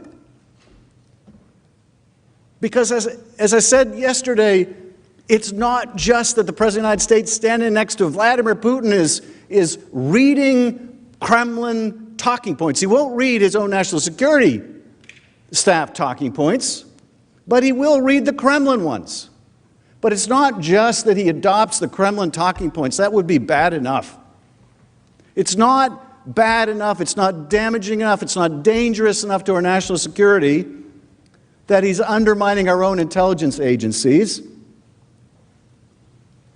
It's not bad enough that he undermines those very agencies that he needs later, that we need later to have credibility. We've just had a vigorous debate over the strikes against General Soleimani. And the president has made his argument about what the intelligence says and supports. How do you make those arguments when you say the U.S. intelligence community can't be believed? Now, we've had a vigorous debate about what that intelligence has to say. That's not the issue here. The issue here is you undermine the credibility of your own intelligence agencies. You weaken the country for when you need to rely on them, for when you need to persuade your friends and your allies. You can trust us when we tell you this is what the intelligence shows. How do you make that argument as the President of the United States when you've just told the world you trust the Russians more than your own people? You trust Rudy Giuliani more than Christopher Wray. How do you make that case? And if you can't make that case, what does that mean to our security? But that's not the end of it. It's not just a propaganda coup. It's not just the undermining of our agencies. It's also that the buy-in to that propaganda meant that Ukraine wasn't going to get money to fight the Russians. I mean, that's one hell of a Russian intelligence coup. They got the President of the United States to provide cover for their own interference with our election. They got the President of the United States to discredit his own intelligence agencies. They got the President of the United States to drive a wedge between the United States and Ukraine. They got the President of the United States to withhold aid from Ukraine in a war with Russia, in a war that is claiming Ukrainian lives every week. Has there ever been such a coup? I would submit to you, in the entire length of the Cold War, the Soviet Union had no such success. No such success. And why? Because a former mayor of New York persuaded a president of the United States to sacrifice all of that for a cheap shot at his political opponent, for a smear against his political opponent. Was it worth it? I hope it was worth it. I hope it was worth it for the president, because it certainly wasn't worth it for the United States. Now, you can see President Trump did not blame Vladimir Putin and the Russian intelligence agencies who interfered in our election for the questions surrounding his victory. He did not blame the people who worked for his campaign and were subsequently convicted of lying to our law enforcement agencies. No, he blamed the investigators. Special Counsel Mueller, the man charged with getting to the bottom of Russia's interference in 2016. And he chose to believe Vladimir Putin, a former Russian intelligence officer, rather than his own intelligence agencies. We can see a pattern here. President Trump solicited interference from Russia as a candidate in 2016, and then his campaign welcomed Russian interference in the election. In Helsinki, President Trump chose to believe Putin over his own agencies. I don't see any reason why it would be, referring to Russia. Instead of denouncing Russia's interference, he denounced those investigating Russia's interference. And he raised that now familiar DNC CrowdStrike server thing. I really do want to see the server. I don't think we can go on without finding out what happened to the server. That's the exact same server that President Trump demanded Ukraine investigate during his July 25th call to Zelensky. When the president talked about the DNC server in Helsinki with Vladimir Putin standing by his side, he was referencing the same discredited conspiracy theory about Ukraine interference in 2016 that Putin repeatedly promoted.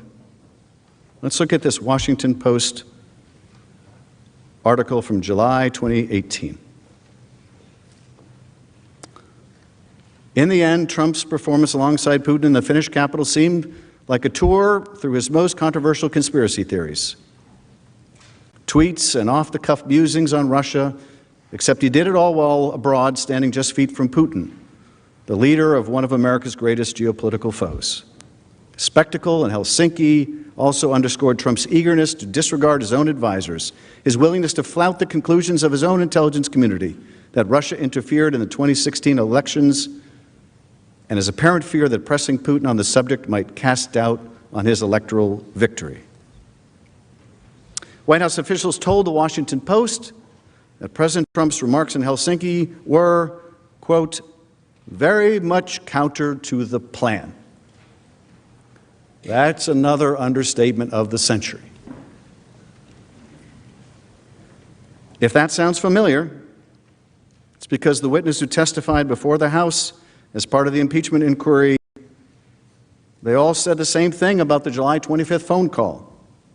The President ignored vital national security issues he was supposed to raise and instead raised disproven conspiracies about 2016 and the DNC server, the very same Russian propaganda he publicly endorsed in Helsinki. Do you think it's going to stop now?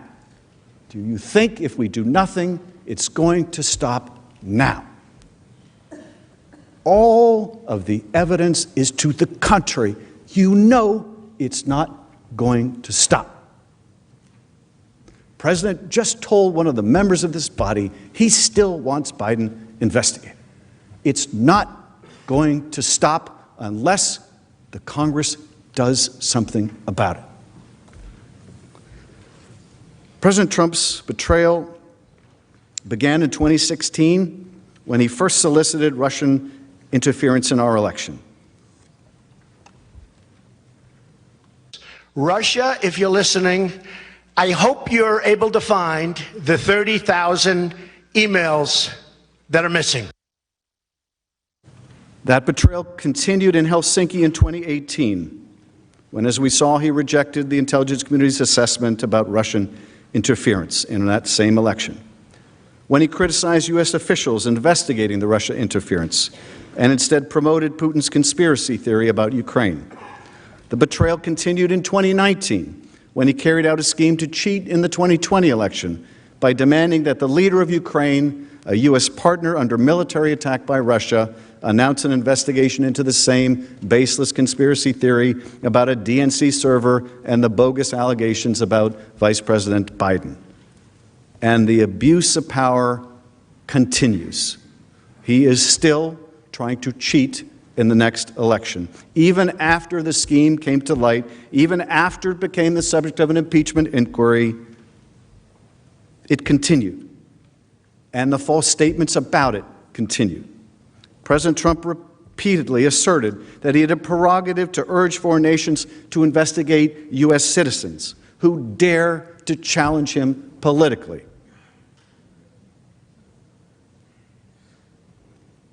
You know, I mean, just for a minute, we should try to step into the shoes of someone else.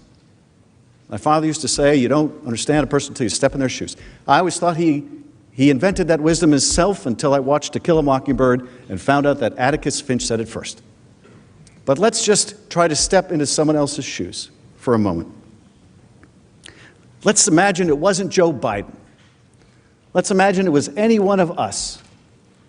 Let's imagine the most powerful person in the world was asking a foreign nation to conduct a sham investigation into one of us. What would we think about it then? Would we think that's good U.S. policy? Would we think he has every right to do it? Would we think that's a perfect call?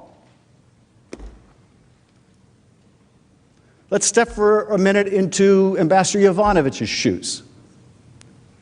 And we're the subject of a vicious smear campaign that no one in the department that we work for, up to the Secretary of State, thinks has a shred of credibility.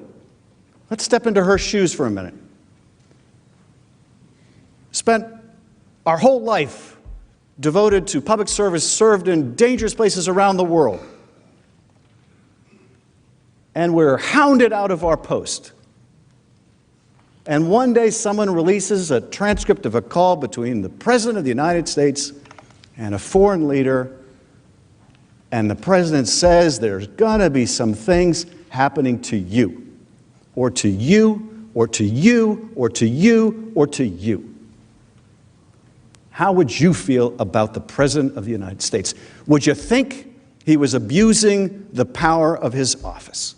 And if you would, it shouldn't matter that it wasn't you. It shouldn't matter that it was Marie Yovanovitch. It shouldn't matter that it was Joe Biden. Because I'll tell you something, the next time, it just may be you. It just may be you. Do you think for a moment that any of you, no matter what your relationship with this president, no matter how close you are to this president, do you think for a moment that if he felt it was in his interest, he wouldn't ask you to be investigated? Do you think for a moment that he wouldn't? And if somewhere deep down below you realize that he would, you cannot leave a man like that in office when he has violated the Constitution. Shouldn't matter it was Joe Biden. Could have been any of us. It may be any of us. Shouldn't matter that it was Marie Yovanovitch. It'll be some other diplomat tomorrow for some other pernicious reason. Goes to what Mr. Jeffries said, it goes to character. You don't realize how important character is in the highest office in the land until you don't have it. Until you have a president willing to use his power to coerce an ally, to help him cheat, to investigate one of our fellow citizens. One of our fellow citizens. Yes, he's running for president. He's still a U.S. citizen. He's still a U.S. citizen. And he deserves better than that.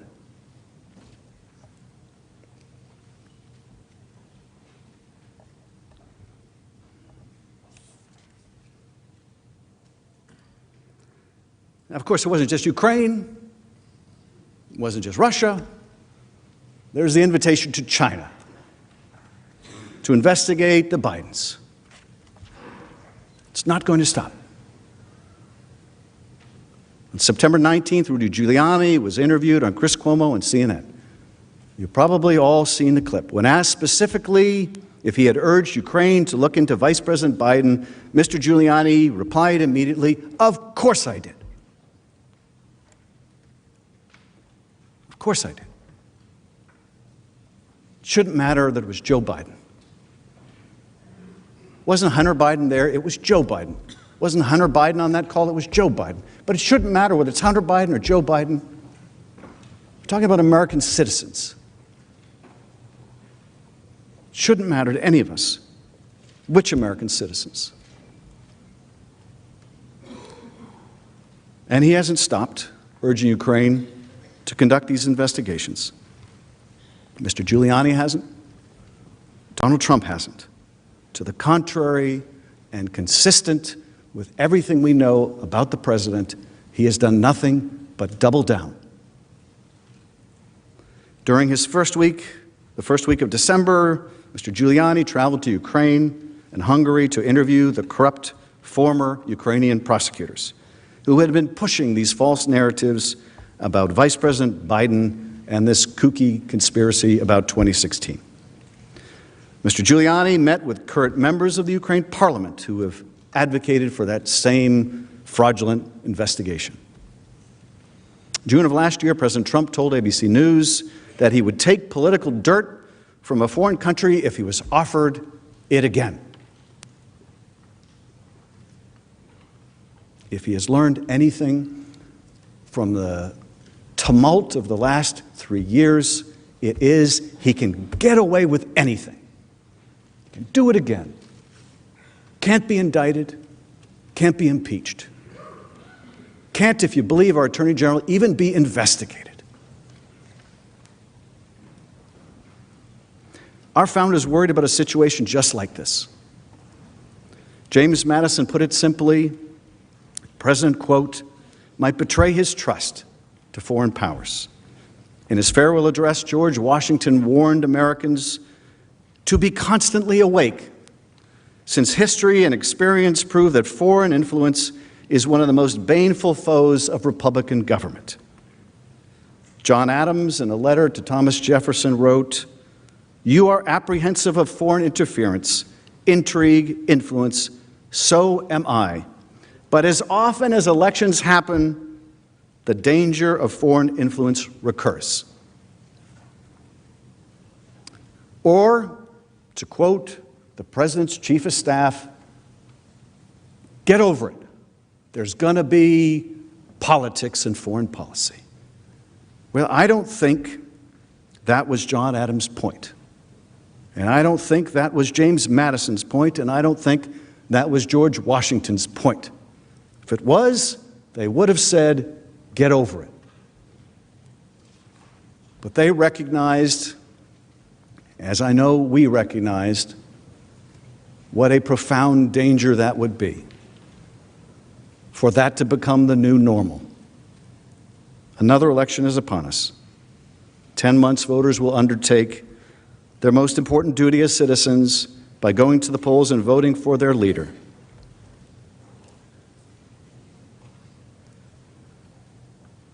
And so we must ask, what role will foreign powers play in trying to influence the outcome? And if they take the president's side, who will protect our franchise if the president will not? As charged in the first article of impeachment, President Trump has demonstrated that he will remain a threat to national security and the Constitution if allowed to remain in office, and has acted in a manner grossly incompatible with self-governance and the rule of law. Based on the abuse of power for which he was impeached and his ongoing efforts to solicit foreign interference, both directly and through Mr. Giuliani, there can be little doubt that President Trump will continue to invite foreign interference in our elections again and again. That poses an imminent threat to the integrity of our democracy. Our founders understood that a president like Donald Trump might one day grasp the reins of power. An unremorseful, overreaching executive, faithful to himself only, and willing to sacrifice our democracy and national security for his own personal advantage. His pattern of conduct, repeatedly soliciting foreign interference in our elections for his own benefit, confirms that he will stop at nothing to retain his power.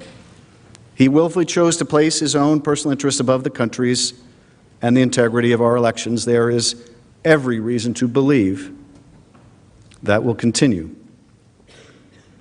He has stonewalled Congress and ordered executive branch agencies, organizations that work for the American people, not for the president, to join in his obstruction. He deployed Mr. Giuliani to Ukraine to continue advancing a scheme that serves no other purpose than advancing his 2020 re-election prospects. He attacked witnesses, public servants, patriots, who stayed true to their oath and leveled with the American people about the grave national injury that resulted from the president's misconduct. And he continued to urge foreign nations to investigate American citizens that he views as a threat. The threat that he will continue to abuse his power and cause grave harm to the nation over the course of the next year until a new president is sworn in, or until he would be reelected, is not hypothetical. Merely exposing the president's scheme has not stopped him from continuing this destructive pattern of behavior that has brought us to this somber moment. He is who he is. That will not change, and nor will the danger associated with him. Every piece of evidence supports that terrible conclusion, that the President of the United States will abuse his power again, that he will continue to solicit foreign interference to help corruptly secure his reelection. He has shown neither remorse nor acknowledgement of wrongdoing. If you can believe that July 25th was a perfect call, that asking for investigations of your political opponents and using the power of your office to make it so is perfectly fine, then there is nothing that would stop you from doing it again. President Trump has abused the power of his office and must be removed from that office. Mr. McConnell, I yield back. The majority leader is recognized. Mr. Chief Justice, I suggest a 15-minute recess. Without objection, So ordered.